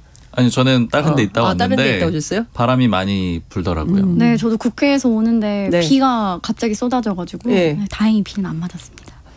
비가 쏟아지는데 다행히 우산이 있어서. 우산. 예. 저는 또 우리는 모르는 영험한 무슨 기술이 있으신가? 머리가 날렸다고 들어오기 전에 막 고민하더라고요. 그래요? 머리 너무 이상하다고. 아름다우십니다. 네, 바로 들어가겠습니다. 최평과 불사조 기자단인데 오늘은 장윤선과 불사조 기자단으로 기자단 맞죠? 네. 자, 국민의힘 윤재욱 원내대표 선출 뒷얘기를 좀 해봐야 될 것 같은데요. 벌써 지난 7일이었습니다. 윤재욱 의원 당선이 됐는데 영남권의 반란이다. 이런 보도 외에 특별히 눈길을 끄는 건 별로 없었는데 뭐 조금 다른 해석도 있다면서요? 네, 좀 당내에서 나오는 반응들 같은 건데요. 네. 사실은 이제 시작하기 전부터도 그렇게 주목을 많이 받거나 해석이 많이 나오지 않았던 거는 사실은 윤심 논란이 별로 없었기 때문이거든요. 그러니까 용산 쪽에서 별로 개입을 하지 않는 그림, 그리고 이제 그런 것들이 표면적으로 드러나지 않아서 그랬던 거고, 이제 그랬던 이유는 양쪽 모두 크게 선호는 없다. 그리고 좀 비등비등하다. 그래서 수도권 원내대표론이냐 아니면 이제 TK 쪽 원내대표냐 이런 거 가지고 이제 주로 붙었던 건데. 네. 그런데 이제 실제로는 좀 득표수가 차이가 좀 났잖아요. 그렇죠. 원래는 20표 정도, 원래는 네. 박빙일 거라고 예측을 했었는데 표 차이가 좀 많이 났고, 그러고 나니까 이제 국민의힘에서 좀 나오는 얘기들이 있는 거예요. 그러니까 이제 대표적으로는 이제 이게 뭐 장제원 의원이 명확하게 얘기를 하진 않았기 때문에 그렇게 딱 단정지어서 말할 수는 없지만 국민의힘 내부에서 나오는 얘기라고 좀 이해를 해주시면 좋을 것 같은데, 장제원 의원이 김학용 원내대표 후보를 좀 지원을 했다라는 거예요. 지원을 했고, 그리고 이제 국민의힘 내부에서 나오는 얘기는 김학용 원내대표가 되면은 그러면은 김정재 원내수석도 될 거다. 그러니까 이제 일종의 원내수석 내정설 같은 게 있었던 거죠. 김정재 의원하고 장제원 의원 엄청 친하잖아요. 그렇죠. 소문이. 이제 좀 뭐 아주 좀 강한 표현으로는 소위 뭐 장액관이라고도 불리는 장액관. 그 의원 몇 명 중에 한 명이잖아요. 네. 근데 이제 이렇게 됐는데 이제 내부에서 이제 나오는 얘기는 이렇게 장제원 의원이 지원을 해줘서 오히려 표가 좀 안 나온 것 같다. 그러니까 표 차이가 원래는 비등비등하게 나야 되는데, 왜냐하면 이 명분상으로는 수도권 원내대표가 훨씬 더 맞거든요. 총선을 앞두고 대부분 그런 것들을 인정하는 분위기인데, 그런데 이 정도로 좀 표 차이가 났다라는 건 어떤 역반응이 있었던 거고, 그게 이제 장제원 의원이 좀 지원을 하면서 그런 게 아니냐, 이제 이런 해석들이 있고, 네. 그다음에 요건 역시도 좀 뚜렷한 얘기는 아니지만 이제 김기현 대표는 누굴 밀었느냐 이런 거에 대해서도 좀 관심들이 많거든요. 네. 근데 이거는 누굴 밀었는지 지금 명확하게 드러나 있지는 않지만 좀 인상적인 얘기가 있었던 게 뭐냐면, 이제 금요일에 원내대표 경선이 있었어요. 네. 그리고 이제 그날 점심 때 이 국회 앞에 뭐 해물탕 집이 있는데 거기에 이제 10명 정도 의원들이 모여서 점심 식사를 했는데, 네. 이제 그 중에 그 윤재욱 원내대표가 있었고, 그다음에 박대출 정책위의장, 이철규 사무총장, 네. 그리고 구자근 비서실장이 있고, 그 외에 초선 의원들이 뭐 이용 의원, 배현진 의원 등등해서 한 10명 정도가 같이 식사를 했다는 거예요. 이제 이걸 얘기해 준 사람이 근데 돈을 그 구자근 비서실장이 내더라. 그러니까 대표 비서실장이 돈을 내더라. 그러니까 이 자리도 뭐 대표가 좀 이렇게 지원해 준 거 아니야? 뭐 이런 식으로 이제 얘기를 하는데, 결과적으로 이제 참여했던 의원 한 명한테 물어보니까 네. 그건 아니고 초선 의원들이 모여가지고 원래 점심 식사를 그냥 번개식으로 의총 끝났잖아요. 그래서 네. 번개식으로 하고 나서 그 다음에 근처에 있었던 이제 주요 당직자들이 연락을 해가지고 거기 있으면 잠깐 들르겠다 해서 인사하러 왔다라는 거예요. 근데 어쨌든 이제 이런 식의 해석이 나온다는 데에 좀 초점을 둘 필요가 있는 것 같아요. 그러니까 김기현 대표가 만약에 윤재욱 원내대표를 밀었다라면은 예전으로 다시 돌아가가지고 김장연대라는 말이 처음에 있었잖아요. 네. 처음에 아주 낮은 지지율로 시작했던 김기현 대표가 결국에 당선되는 초기에 그 원동력이 됐었는데, 언제 둘 사이가 좀 멀어질 거냐 내지는 뭐 어떠냐 관계가 이런 것들이 계속 주목이 되는 건데, 이제 요걸 가지고도 혹시 김기현 대표가 윤재욱 원내대표를 밀었고 그다음에 장제원 의원이 김학용 의원을 밀었다면은 이건 둘 사람이 좀 다르게 움직이는 게 아니냐, 이제 이런 해석들이 있다라는 데 좀 더 초점을 둬야 되는 것 같고, 네. 그러니까 이 자리는 그렇게 큰 의미는 있는 것 같진 않아요. 어쨌든 좀 번개식으로 모였다라고 하니까. 그리고 또 이제 장제원 의원에 대해서 또 관심들을 많이 갖고 있는 게, 장제원 의원이 김학용 의원을 밀었다라면은 그 금요일이 원내대표 경선이었고 목요일이 그 부산에서 횟집. 윤석열 대통령하고 네. 횟집하고 사진 찍힌 그날이잖아요. 거기에 보면 또 공교롭게도 나옵니다. 장제원 의원이 딱 에이. 사진이 나타나잖아요. 그렇습니다. 그러니까 이제 이걸 가지고도 이제 당내에서는 장제원 의원이 이제 원내대표 경선에 힘을 쓰고 싶어하는 의지가 반영이 된 게 아니냐. 그러니까 나는 여전히 대통령하고 가깝다. 이제 그런 것들을 보여주는 거다. 혹은 반대로 이제는 좀 멀어졌기 때문에 그런 위기감 때문에 오히려 더욱더 이제 사진에 찍히기 위해서 노력을 했다. 이제 이런 해석들이 좀 나오고 있다. 이런 것들도 좀 보시면 좋을 것 같아요. 사실 좀 이상은 해요. 왜냐하면 그게 그 중앙하고 지역하고 협력회의를 하는 거기 때문에 시도지사들이 가는 것은 당연한데 장제원 의원 왜 갔지? 뒤풀이만 갔나? 이제 이런 얘기들이 정치권 안에서 나오고 있긴 합니다. 근데 어쨌든 그 원내에서는 일종의 이제 장제원 역풍설 뭐 이런 것들이 나돌고 있다. 앞으로 좀 어떻게 될지 봐야 될 것 같고요. 근데 대개 원내대표가 선출이 되면 곧바로 바로 원내수석 부대표 정하잖아요. 바로 이제 인선절 사실상 미리 정해놓고 하는 경우도 런닝메이트로 이렇게 하는 경우 정책위원장까지 하는데 소식이 없어요. 무슨 좀 백그라운드 얘기가 나오고 있습니까? 네, 일단 원내수석 부대표는 원내대표와 세트라고 하죠. 그렇죠. 그리고 제도는 없어졌지만 말씀하신 것처럼 사실상 런닝메이트인데요. 김학용 의원도 이제 김정재 의원이 내정이 됐었고 그런데 지금 계속 임명이 안 되고 있습니다. 오늘 원내대책회의를 처음 주재를 했는데 수석 없이 이제 진행이 됐고요. 이상한데요? 네, 그래서 이 일을 두고서 윤재호 원내대표 측에서는 지금 전원위원회가 열리고 있죠. 선거법 개정과 관련해서. 목요일까지. 이게 지금은 중요하기 때문에 이걸 일단 하고 이거에 집중을 하고 그 이후에 하겠다라는 입장을 냈다고 합니다. 그런데 이게 석연치가 좀 않죠. 많이 석연치 않으세요? 네, 이게 사실 수석 임명과 전원위는 연관성이 조금 떨어져서 납득할 만한 해명은 아닌데요. 그래서 국힘 쪽에서는 이건 표면적인 이유인 거지 이것도 좀 나오는 이야기의 하나인데 이양수 의원에게 수석을 좀 제의를 했는데 받지 않아서 인선에 어려움을 겪고 있다. 뭐 이런 말도 나옵니다. 그런데 이제 민주당의 반응이 좀 재밌는데요. 네. 민주당에서는 좀 의도가 있다고 보더라고요. 지금 외교안보 상황을 두고 좀 민주당이 운영위원회, 국방위원회, 뭐 외교통일위원회 뭐 이런 부분을 열자고 주장을 하고 있는데 지금 국힘은 이제 수석이 협상 파트너인데 협상 파트너를 임명하지 않아서 이러한 상임위 여는 걸 좀 회피하려는 것 아니냐 이런 목소리가 좀 나오고 있어요. 아무래도 이 외통위, 운영위, 국방위 이런 현안을 다루는 상임위는 국민의힘 입장에서는 열고 싶지 않을 거 아니에요. 그래서 협조하지 않기 위해서 뭐 일부러 수석을 임명하지 않는 거 아니냐 이런 이야기도 나오고 있습니다. 아니 그 사실이라고 한다면 이거는 진짜 직무유기죠. 국회의원들이 국회에 앉아서 뭐 합니까? 이런 현안이 있을 때 즉각적으로 상임위원회 열어서 무슨 일인지 알아보고 확인하고 국민들께 알려줘야 될 의무가 있는 건데 예컨대 이것 때문이다? 설마 그럴 리는 없겠죠. 뭐 민주당의 주장이라고 좀 생각을 해보겠습니다. 정말 안 그러기를. 일단 민주당은 수석이 좀 더 중요하다고 보는데요. 그렇죠. 윤재호 원내대표가 그 드루킹 특검 추진 당시에 김성태 원내대표는 이제 단식 투쟁을 좀 하고 있었고 맞아요. 실질적인 협상을 당시 수석이었던 윤재호 의원이 했단 말이에요. 근데 결국 관철을 해냈죠. 그만큼 타협 없는 원칙주의자고 좀 유연함보다는 좀 원리 원칙 입각한 스타일이에요. 이분이 경찰대 수석 입학에 수석 졸업을 또 하신 이력도 있고 좀 만만치가 않은 분이라 민주당에서는 아무래도 협상 파트너로서 조금 내어줄 줄 아는 수석이 왔으면 좋겠다. 이런 바람을 좀 가지고 협상이 있습니다. 가능한 좀 네, 사람이 맞습니다. 왔으면 좀 타협적인 분이 왔으면 좋겠다. 원내 수석으로 이제 그런 네. 얘기를 할 수 있겠죠. 근데 사실 윤재욱 의원이 조용히 일하는 스타일이잖아요. 그래서 잘 몰라요. 인터뷰도 잘 안 하고 목소리가 크신 분이 아니어가지고 그 되게 정치가 조금 조용한 스타일인데 이분이 좀 강성이면 민주당 입장에서 이게 좀 여지가 없겠다 이런 생각도 좀 듭니다. 그 인선을 좀 하는 과정으로도 보이긴 해요. 이제 아까 말씀드렸던 그 식사 자리에 대해서 거기 초선 의원이 이제 제가 센 숫자로는 한 8명 정도가 있었거든요. 네. 그러니까 이제 그 자리에 원내대표가 굳이 이제 당선된 날 바로 가가지고 인사도 하고 이런 것들은 아마 이제 부대표단과 좀 관련된 게 아니겠느냐 이런 얘기들도 있거든요. 네. 근데 물론 이제 당사자들은 다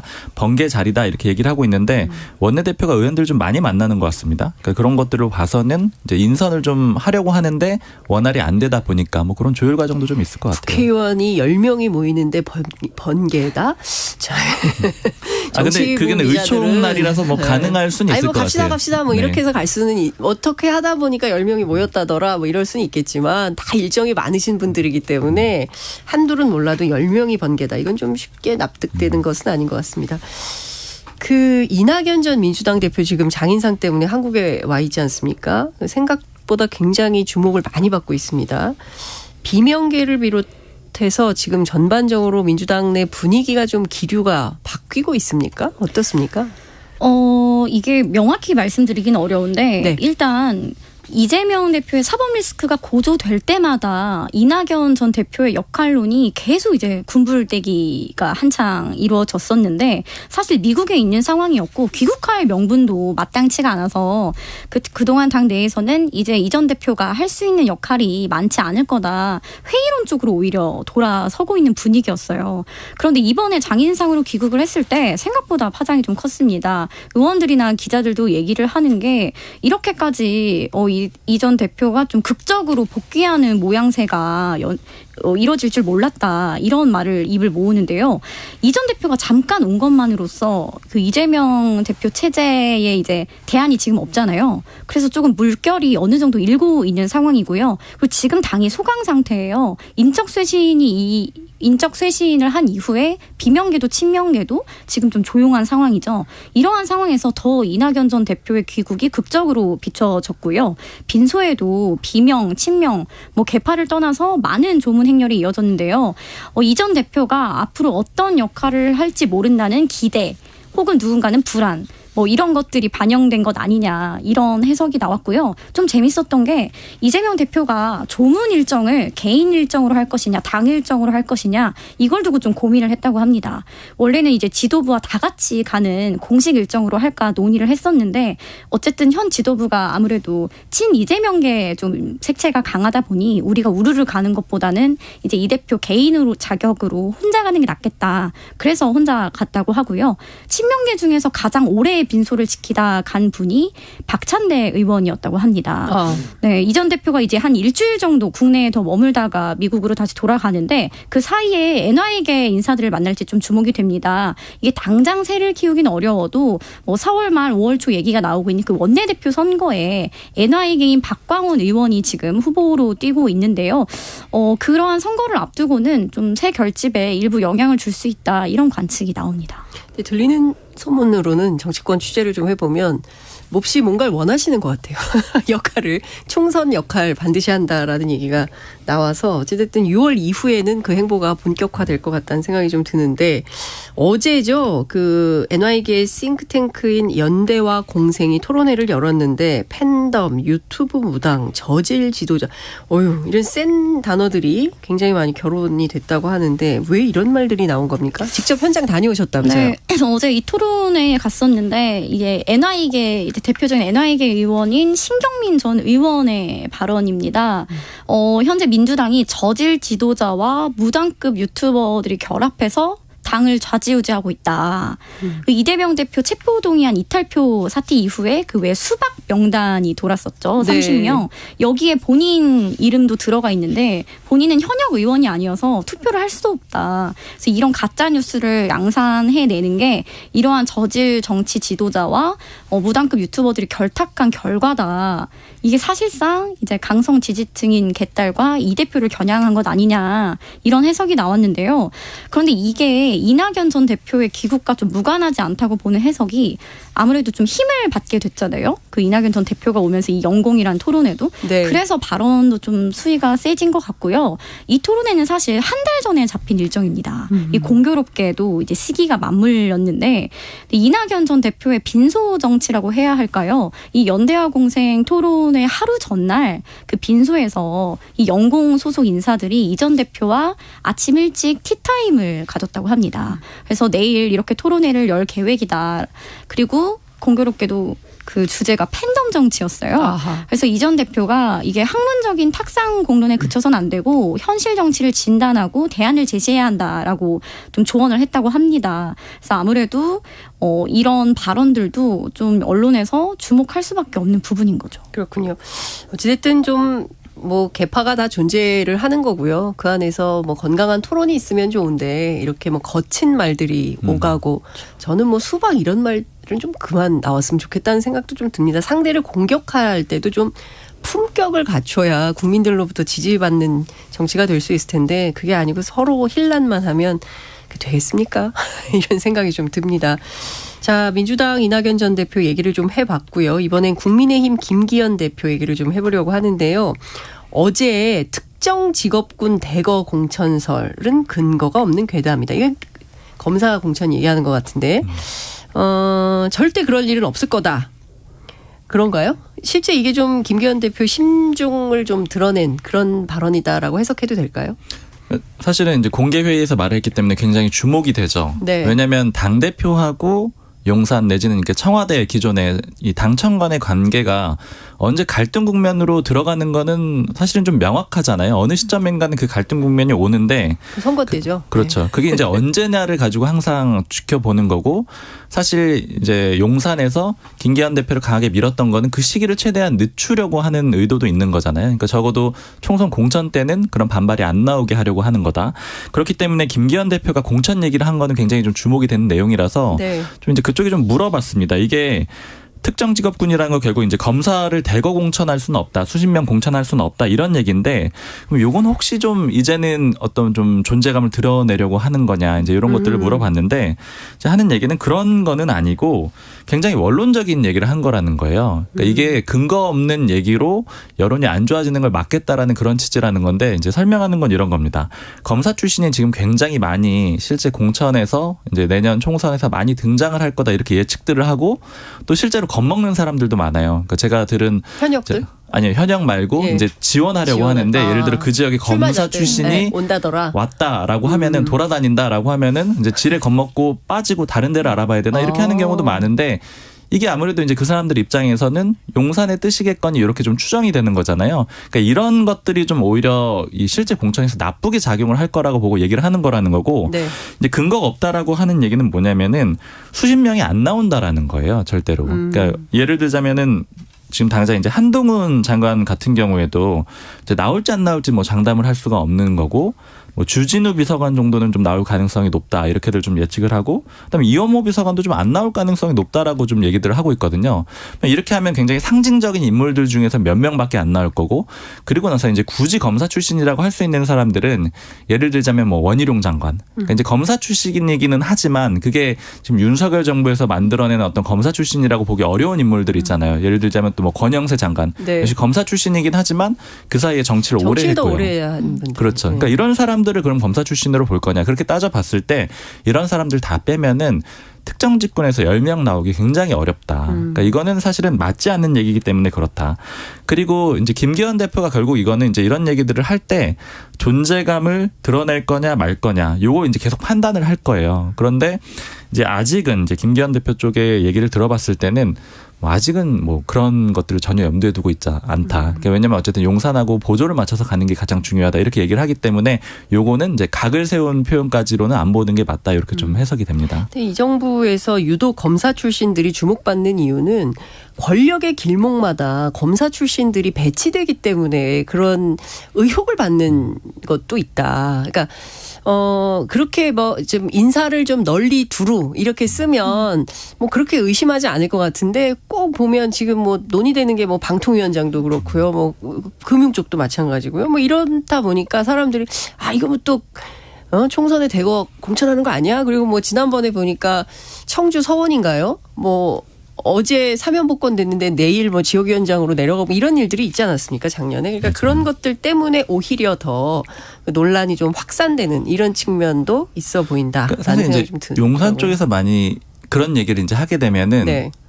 그런 걸 이제 인정하는 사람도 있고 좀 억울하다고 하는 사람들도 있는데 이제 억울하다고 하는 경우에는 물론 네. 이제 말씀하신 대로 예를 들어서 지금 교육부 장관의 그 정책보좌관도 검사 출신이 와 있다라고 하더라고요. 그러니까 네. 이제 이런 것들이 약간 상징적으로 도드라지는 거죠. 그러니까 좀 약간 어색한 자리에 검사 출신이 왔다라는 거. 근데 이제 거기는 이제 교육 전문가가 가야 되는 거 아닙니까? 그렇죠. 이제 그런 식으로 비칠 수가 있는데 예를 들면 하여튼 뭐 국정원에도 가 있다든가 그렇죠. 이런 식의 이제 그런 것들이 주목을 받는 건데 다만 이제 억울하다라고 하는 사람들이 하는 얘기는 뭐냐면은 검사 출신의 절대 숫자 그렇게 많지 않다라는 거예요. 그러니까 상징적인 자리에 그렇죠. 많을 뿐 실제 많은 거는 산업부하고 기재부다. 이런 얘기들 많이 해요. 그러니까 내부적으로 봤을 때는 되게 주요하게 많은 자리들에 산업부하고 기재들이 많이 가 있고 그러니까 이걸 그래서 이제 그 용산 내부를 크게 세 분류로 나눠 보면은 검사 출신하고 기재부 산업부 그러니까 이제 관료 출신들하고 네. 그다음에 정치권 라인들이 있는데 오히려 사실 이제 힘을 쓰는 거는 실제 인사에서 힘을 쓰는 거는 산업부 기재부 쪽이 많다. 그리고 엘리트 관료 출신들이 그렇죠. 더 많다. 그런데 이제 물론 아주 코어 그룹은 검찰 출신이긴 하지만 인사에서 그런 건 좀 억울하다. 그러니까 결국 이제 이런 것들이 이제 예를 들자면 언론이 너무 많이 부각하는 거 아니냐 이런 억울함도 얘기를 하는 겁니다. 이제 말씀하신 대로 근데 이제 주요 자리에 많이 가 있는 건 또 사실이죠. 그러니까요. 어찌됐든 뭐 이제 총선 1년 앞으로 다가왔는데요. 뭐 그 사이에 어떤 일들이 벌어지는지 뭐 잘 살펴보죠. 지금 이 문제가 정말 일파만파 계속 커지고 있는 겁니다. 지금 국가안보실 도청 파문. 용산 대통령실 분위기가 굉장히 궁금한데 아침에 뭐 대변인실 입장이 나오기도 했어요. 자, 내용이 조금 특별해 보입니다. 뭐 좀 분석을 좀 부탁드릴게요. 그러니까 요약하자면은 이런 거잖아요. 그 터무니없는 거짓 의혹이다. 근데 거기서 주어가 뭐냐면 용산 대통령실 도감청 의혹은 터무니없다. 용산 대통령실에서 도감청은 이뤄지지 않았다. 이게 네. 이제 핵심적인 내용이라고 이해를 하시면 되는데, 근데 이거를 제가 물어봤어요. 그러면 이게 그 용산 쪽에 물어봤더니 이게 도청 자체가 없었던 거예요? 이렇게 물어봤거든요. 그런 네. 입장이냐 이게? 그랬더니 아니다. 그럼 이게 무슨 뜻이냐 이렇게 네. 물어봤더니 김성한 전 실장하고 이문희 전 비서관이 다른 곳에서 도청됐을 가능성이 있지 않겠느냐 이렇게 얘기를 하는 거예요. 그러니까 이 얘기는 핵심은 뭐냐면은 용산 대통령실 내나 아니면 NSC 회의가 털렸다는 거는 아니다라는 걸 강조한 네. 내용이라는 겁니다. 즉 이제 이런 얘기들을 그러니까 왜 하는 거냐면은 지금 용산에서 굉장히 강조하고 좀 우려하는 거는 지금 민주당에서 대통령실을 이전했기 때문에 그랬기 때문에 도감청이 이뤄진 게 아니냐 이런 식의 의혹을 제기하고 있잖아요. 그거는 맞지 않고 그게 좀 아프다라고 생각을 하는 거죠. 그래서 그러니까 이 입장문의 이면을 보자면은 도감청이 없었다라고 주장을 하는 건 아니지만 네. 대통령실에서는 없었다라는 거예요. 즉 대통령실의 이전 문제와는 관련이 없다라는 것도 한 측면이 있는 겁니다. 네. 그리고 이제 또 다른 측면을 보자면은 미국이 그렇다면 어쨌든 이게 전제로 맞다라고 하면은 미국이 그러면 어디선가 또 도청을 했다라는 얘기가 되는 거잖아요. 거기에 대해서는 언급하지 않은 거다. 즉 이건 이제 그 일종의 한미 정상회담도 앞두고 있고 그런 문제에 대해서 언급하기가 어렵기 때문에 얘기를 안 하는 거다. 네. 근데 다만 이렇게 자신 있게 용산 대통령실에서 없다라고 얘기를 할 수 있다라는 거는 네. 어쨌든 미국과 협의가 끝난다라는 걸 좀 보여주는 거다. 이제 이런 정도로 얘기를 하더라고요. 그러니까 스탠스가 비슷해요. 어제 그 미국 백악관 뭐 국무부 브리핑 내용이나 우리 정부나 똑같아요. 철통이란 단어가 계속 나오면서 한미 동맹을 굉장히 강조를 좀 많이 하고 있습니다. 근데 중요한 거는 이제 양국 뭐 국방장관 사이에 해당 문건의 상당수가 위조됐다는 사실에 견해가 일치했다라고 얘기하는데 사실 우리 앞서 이제 말씀해 주신 내용을 종합해 보면 김성환 안보실장, 이문희 외교비서관 그리고 뭐 임기훈 국방비서관 뭐 이런 분들이 이제 함께 얘기한 게 전화냐 뭐냐 뭘로 도청을 했냐 어디서 했냐 뭐 조선일보 같은 경우에는 제3의 구역에서 주고받는 내용을 디지털 해킹했을 가능성이 있다 뭐 이런 주장까지 하고 있는 거 아닙니까? 그러니까 지금 중요한 것은 대통령실 말고 딴 데서 했을 가능성이 있다. 그러면 이걸 어떻게 했냐? 시긴트라고 NIT는 쓰고 있는데 시긴트 말고 뭐 휴민트 아니면 영상 정보 기타 등등 여러 가지 정보들을 종합해서 분석했을 가능성 이런 얘기를 하고 있다는 거예요. 근데 제가 보기에는 중요한 포인트는 만약에 이걸 사실로 확인하기도 굉장히 어렵지 않습니까? 그러면 이런 일이 있다면 강력한 유감을 먼저 표명을 하고 그다음에 사실관계를 좀 확인해보고 이런 절차로 가야 되는 것은 아닌지라는 생각이 좀 드네요.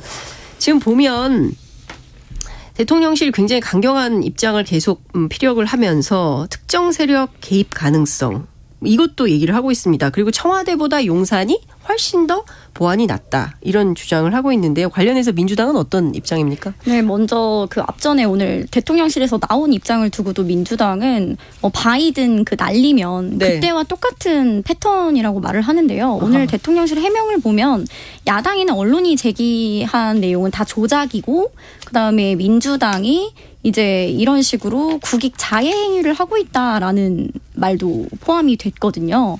그래서 이런 부분을 또 야당을 저격을 한 거잖아요. 그래서 외교도 발목 잡는 야당 탓. 그리고 대통령실에서 우리가 발표하는 것이 팩트다. 이렇게 좀 밀어붙이기 전략을 하고 있다. 정부를 믿어라. 그렇죠. 계속 이러한 것들이 반복이 되면은 국민들이 이제 판단을 하게 될 것이다. 오히려 심판을 받는 건 정부 여당이다라고 말을 하는데요. 이렇게 대통령실이 부인을 하고 또 밑도 끝도 없이 이제 야당 탓을 계속 하는 게 반복이 되잖아요. 이러한 것들이 좀 차곡차곡 마일리지처럼 쌓여서 결국 독불장군 이미지만 부각될 것이다. 총선에도 악영향을 미칠 것이다 얘기를 하는데요. 민주당이 일단 원내에서 아까도 말씀드렸듯이 관련 상임위 빨리 열어서 이슈를 키워가겠다는 구상이고요. 민주당은 두 가지인데 먼저 이 문제가 대통령실 그 용산 졸속 이전 때문이다. 그 당시에도 민주당이 계속해서 우려했던 게 보안과 경호 문제입니다. 방탄도 안 되고 뭐 주변 도감청으로부터 자유롭지 않기 때문에 그게 굉장히 위험하기 때문에 그런 우려들을 계속해서 제기했는데 실현이 된 것 아니냐. 그리고 두 번째는 외교를 임하는 자세가 저자세라는 거죠. 이런 일이 일어났으면 당연히 진상 규명과 사과를 촉구해야 되는데 그러한 것들이 좀 없잖아요. 그래서 이러한 가운데 오늘 오후에 이재명 대표가 외신기자클럽 초청 간담회를 합니다. 그래서 제1야당 대표가 어떤 말을 하느냐에 따라서 또 좀 보도의 파장이 예상이 되는데요. 한미 정상회담을 앞두고 있는 만큼 오늘 이 대표가 어떤 이야기를 할지가 좀 주목이 돼요. 근데 일단 아무래도 외신 기자들을 대상으로 하는 거기 때문에 윤석열 정부를 직접적으로 공격하기보다는 국익 중심의 실용 외교가 이루어져야 한다. 이런 식으로 우회 비판하는 전략을 쓰겠다고 합니다. 외교 안보에는 여야가 없습니다. 그러니까 국익을 중심으로 놓고 정쟁으로 가지 않도록 잘 얘기를 했으면 좋겠다는 생각이 좀 들고 그나저나 앞서 말씀해 주신 대로 김태효 안보실 1차장 오늘 미국 갑니다. 그죠? 갔나요? 아직 안 갔나요? 모르겠네요. 가면서 지금 얘기도 하고 기자회견 했어요. 네. 뭐 좀 풀고 오겠습니까? 어떤 뭐 해법 보따리를 가지고 올까요? 사실 이제 다녀와 봐야지 아는 문제이긴 한데 네. 이제 얘기들 여권에서 들어보는 얘기들은 뭐 이 이상 나올 만한 게 있겠느냐 약간 이제 이런 추정들은 좀 하고 있고요.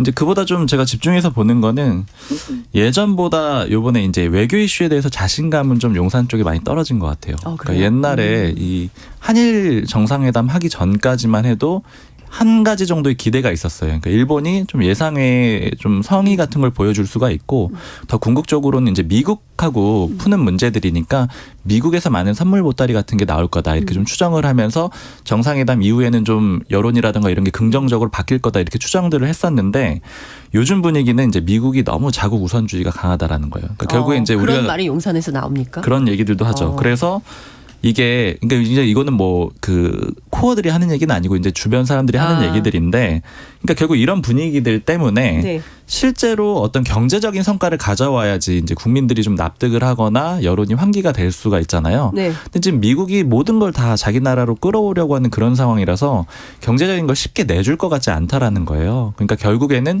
이제 국빈 초청, 그러니까 기존에 했던 것 정도에서 마무리가 될 거라고 보기 때문에 그래서 예상 외에 아주 뜻밖의 선물 같은 건 좀 기대하지 않는 그런 분위기가 좀 인상적입니다. 그렇군요.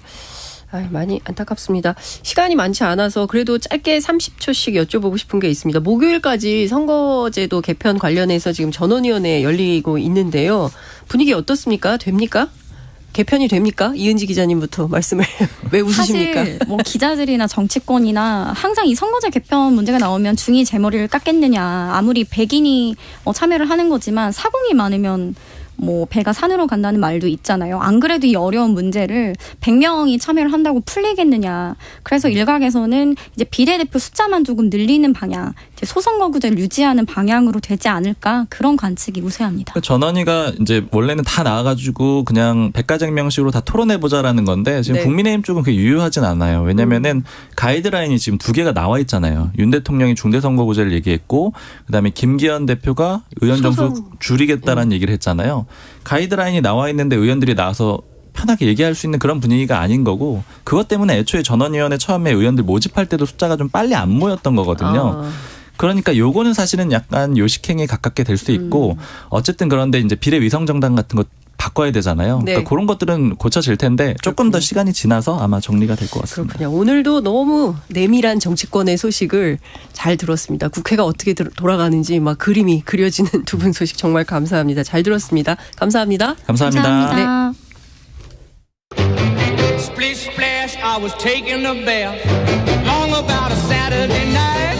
Yeah. 점심 먹고 유쾌한 시사 디저트 한 입. 최영일의 시사본부. 네, IT본부 시작하겠습니다. 알아두면 유익한 IT 이슈 쏙쏙 소개해 주시는 김덕진 미래사회 IT연구소장님 오셨습니다. 어서 오십시오. 네, 안녕하세요. 반갑습니다. 김덕진입니다. 네. 자, 밖에 비가 아직도 많이 오나요? 서울은 이제 좀 그쳤어요. 그래요? 네, 좀 그래도 지금 같은 때는 좀 비가 와줬으면 좋겠는데 네. 좀 마음이 안 좋네요. 그렇군요. 자, 그동안 우리 인공지능 얘기 계속 했었는데요. 네. 오늘은 어떤 얘기를 준비해 오셨습니까? 네, 뭐 인공지능 계속 새로운 거 나오고 있지만 그래도 이야기는 좀 한번 짚고 넘어가야 될 것 같아서요. 바로 보안 프로그램 관련 얘기입니다. 네. 우리가 뭐 은행 사이트나 뭐 공공 사이트 접속할 때 보안 프로그램 이런 거 설치하라고 나오잖아요. 때로는 너무 많습니다. 그렇죠. 근데 그 너무 많은데 그 네. 너무 많은 것들의 프로그램에 네. 허점이 발견돼서 그래요? 북한 해커들이 사이버 공격에 악용한 것으로 확인이 됐습니다. 그래서 오늘 이와 관련된 얘기 좀 해보려고 합니다. 아, 이거 좀 벌써부터 막 속이 상합니다. 네네네. 그런데 이게 보안을 지켜달라. 보안을 지키는 프로그램이다. 그래서 계속 네. 깔고 있는 거잖아요. 그렇죠. 근데 이게 해킹이 됐다. 있을 수 있는 일입니까? 이렇게 생각하시면 될 것 같아요. 네. 이게 이니세이프랑 베라포트라고 하는 프로그램에 해킹이 된 건데 네. 이게 보안을 말씀하신 대로 보안을 지키는 거라면 당연히 이것에 대해서 제대로 막혀 있어야 되는데 우리가 생각을 해보면 어떤 사이트를 들어가시든 예를 들면 은행 사이트 어디든 네. 공공이든 설치를 하긴 하는데 설치가 다 다른 게 되는 게 아니에요. 생각해 보시면 다 거의 비슷한 게 설치됩니다.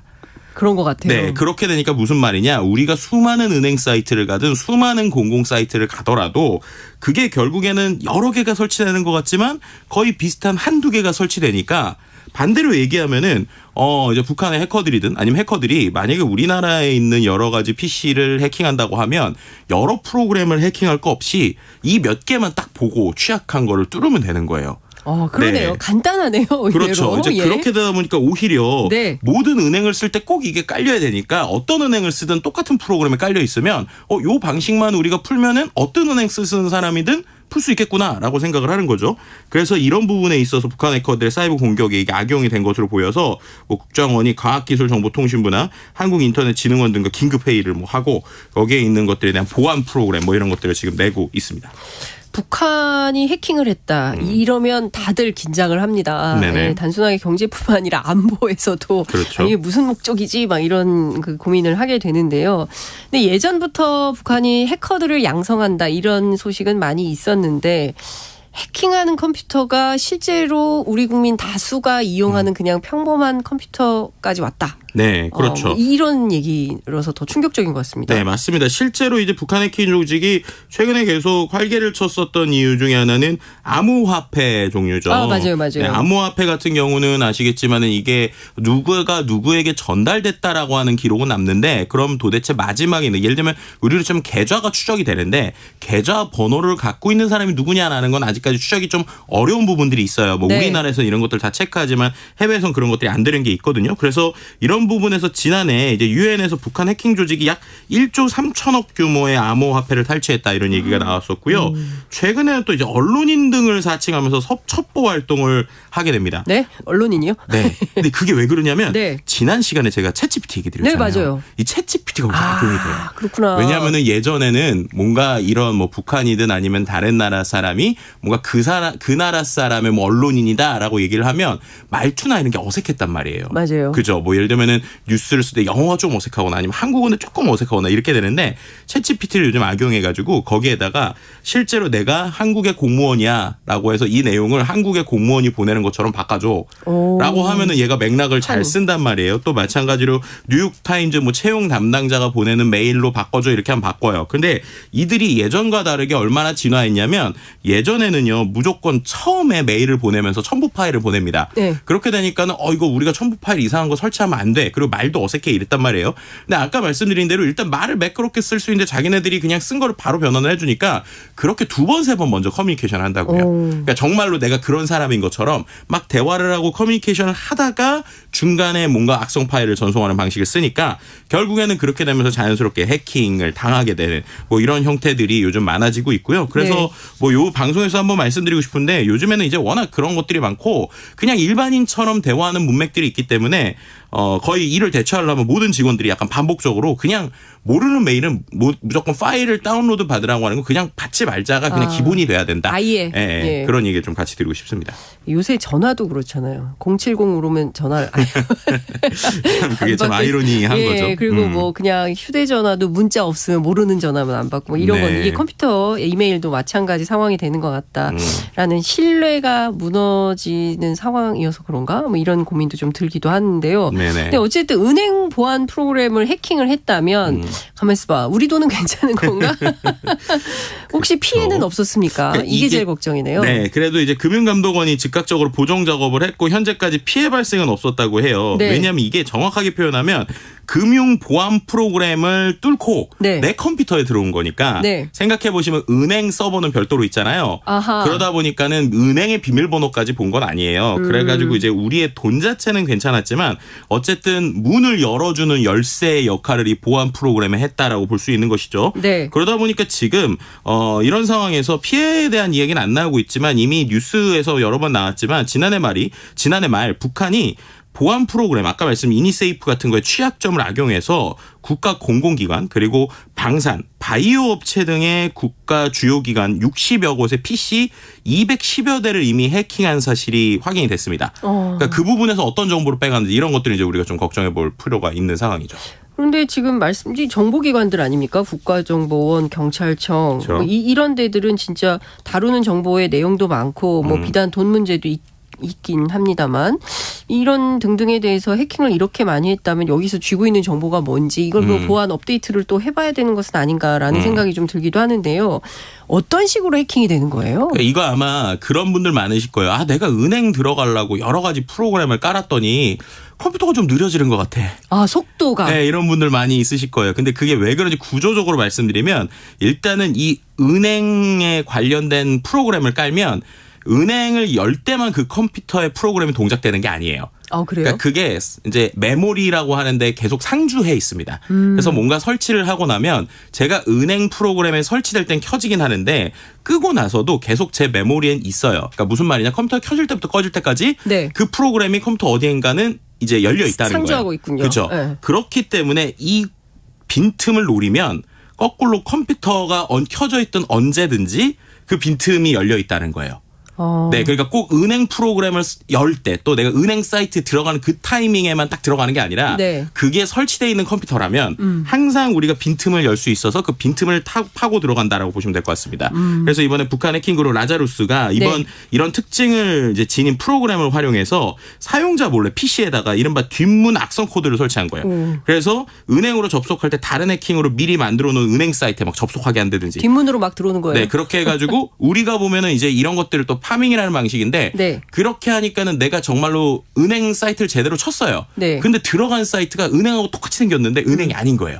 어머. 네, 이런 방식들이 가능합니다. 그럼 거기다가 나도 모르게 아이디 비번을 치거나 공인인증서 비밀번호를 칠 수 있겠죠. 그럼 그걸 이제 가져가는 방식입니다. 와. 네, 그래서 이런 방식으로 결국에는 계속 상주되어 있는 빈틈을 노려서 거기에서 일종의 프로그램을 깔아놨다. 뭐 이렇게 설명드리면 좋을 것 같네요. 근데 그런 건 어떤 겁니까, 소장님? 예컨대 로그인, 로그아웃을 반드시 하라 그러잖아요. 네네네. 근데 로그아웃을 해놓지 않는 상태가 길어졌을 때 해킹의 위험이 더 커지고 그럴 수 있나요? 뭐 그거는 물리적인 해킹 방식이 있을 수 있죠. 뭐 예를 들면은 우리가 누군가가 결국 그거는 뭔가 프로그래밍적인 접근이라기보다는 제가 로그인한 컴퓨터를 누군가가 잠깐 사용하거나 뭐 이럴 수 있는 방식들이 충분히 있고 또 요즘은 원격을 통해 가지고 이런 뭐 문이 열려 있으면 원격으로 내 화면을 보거나 아니면 나 대신 뭔가 버튼을 누를 수도 있거든요. 그럼 그렇게 되면 로그인 상태가 지속되고 있는 상황에서 제가 잠깐 자리 비운 사이에 누군가가 원격으로 접속해서 뭔가를 할 수도 있는 것이죠. 뭐 이런 것들도 충분히 가능한 시나리오라고 볼 수 있습니다. 그렇군요. 하여간 정보 취약하지 않게 자기가 정리정돈을 잘해야 된다.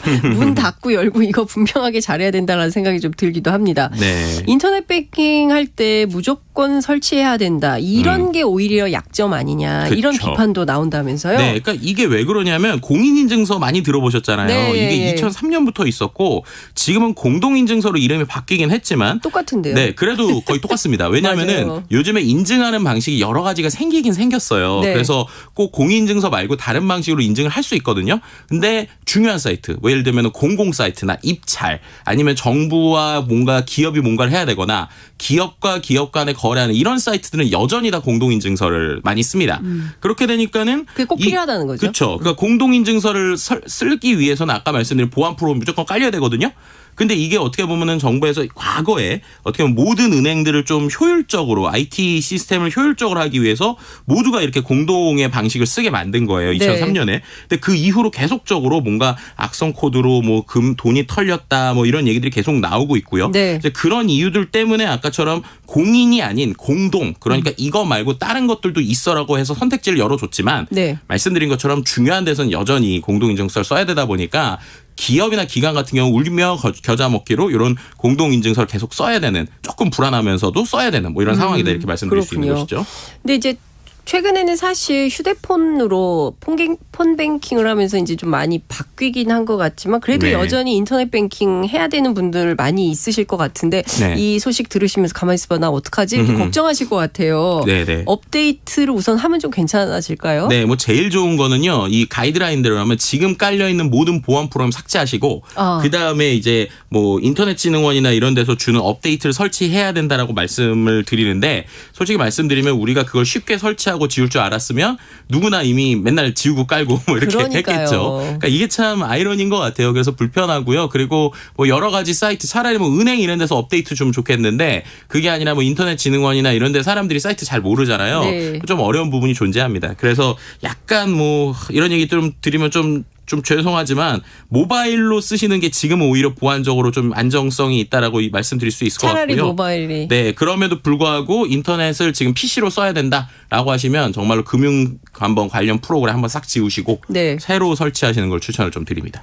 그러니까요. 이제 이런 소식 들으시면서 어디로 들어가서 지우란 말이냐 이런. 그러니까요. 네, 한 번에 생각하시는 지워주는 어르신들. 실은 프로그램들도 있어요. 그래서 검색하시면 아마 나올 거예요. 그렇군요. 금융 관련 한 번에 뭐 네. 삭제 뭐 이런 식으로 그러니까요. 검색하시면 나올 겁니다. 어쨌든 디지털 사회가 계속 공부하지 않으면 안 되는 이런 세상을 만드는 것 같습니다. 시간이 다 됐지만 끝으로 네. 그래서 이게 뭐 원천적으로 생긴 이유가 뭐냐 네. 이렇게 좀 분석 진단도 필요할 것 같아요. 좀 간단하게 설명은 두 가지인데요. 일단 은행들은 돈을 잘 버는데 은행의 보안 프로그램 만들어준 IT 회사들은 상당히 어렵습니다. 왜냐하면 똑같은 걸 계속하니까 갈수록 금액을 깎아서 입찰을 될 수밖에 없거든요. 그래서 보안에 좀 근원적인 투자가 필요하다라는 얘기 드리고요. 우리가 항상 소 잃고 외양간 고치기 하는데 차라리 이럴 거면은 책임, 예를 들면 해킹되면 벌금을 크게 매기면 반대로 여기에다가 투자를 안 할 수가 없거든요. 이런 방식으로라도 좀 보안을 강화해야 되는 것이 아닌가라는 생각을 개인적으로 좀 해봅니다. 그렇군요. 이것도 뭐 국회 입법 사안이 될 수 있을까요? 충분히 가능하죠. 근데 네. 이게 이제 아무래도 좀 해결해야 될 문제가 많긴 하지만 궁극적으로 좀 필요한 것 같습니다. 그렇군요. 오늘 말씀 잘 들었습니다. 고맙습니다. 네, 감사합니다. 네, 지금까지 김덕진 미래사회 IT연구소장과 IT본부 함께했습니다. 최영일의 시사본부 오늘 준비한 소식은 여기까지입니다. 저는 건강상의 이유로 자리를 비운 최영일 평론가를 대신해서 진행을 맡은 장윤선이었고요. 내일 낮 12시 20분에 다시 찾아뵙겠습니다. 감사합니다.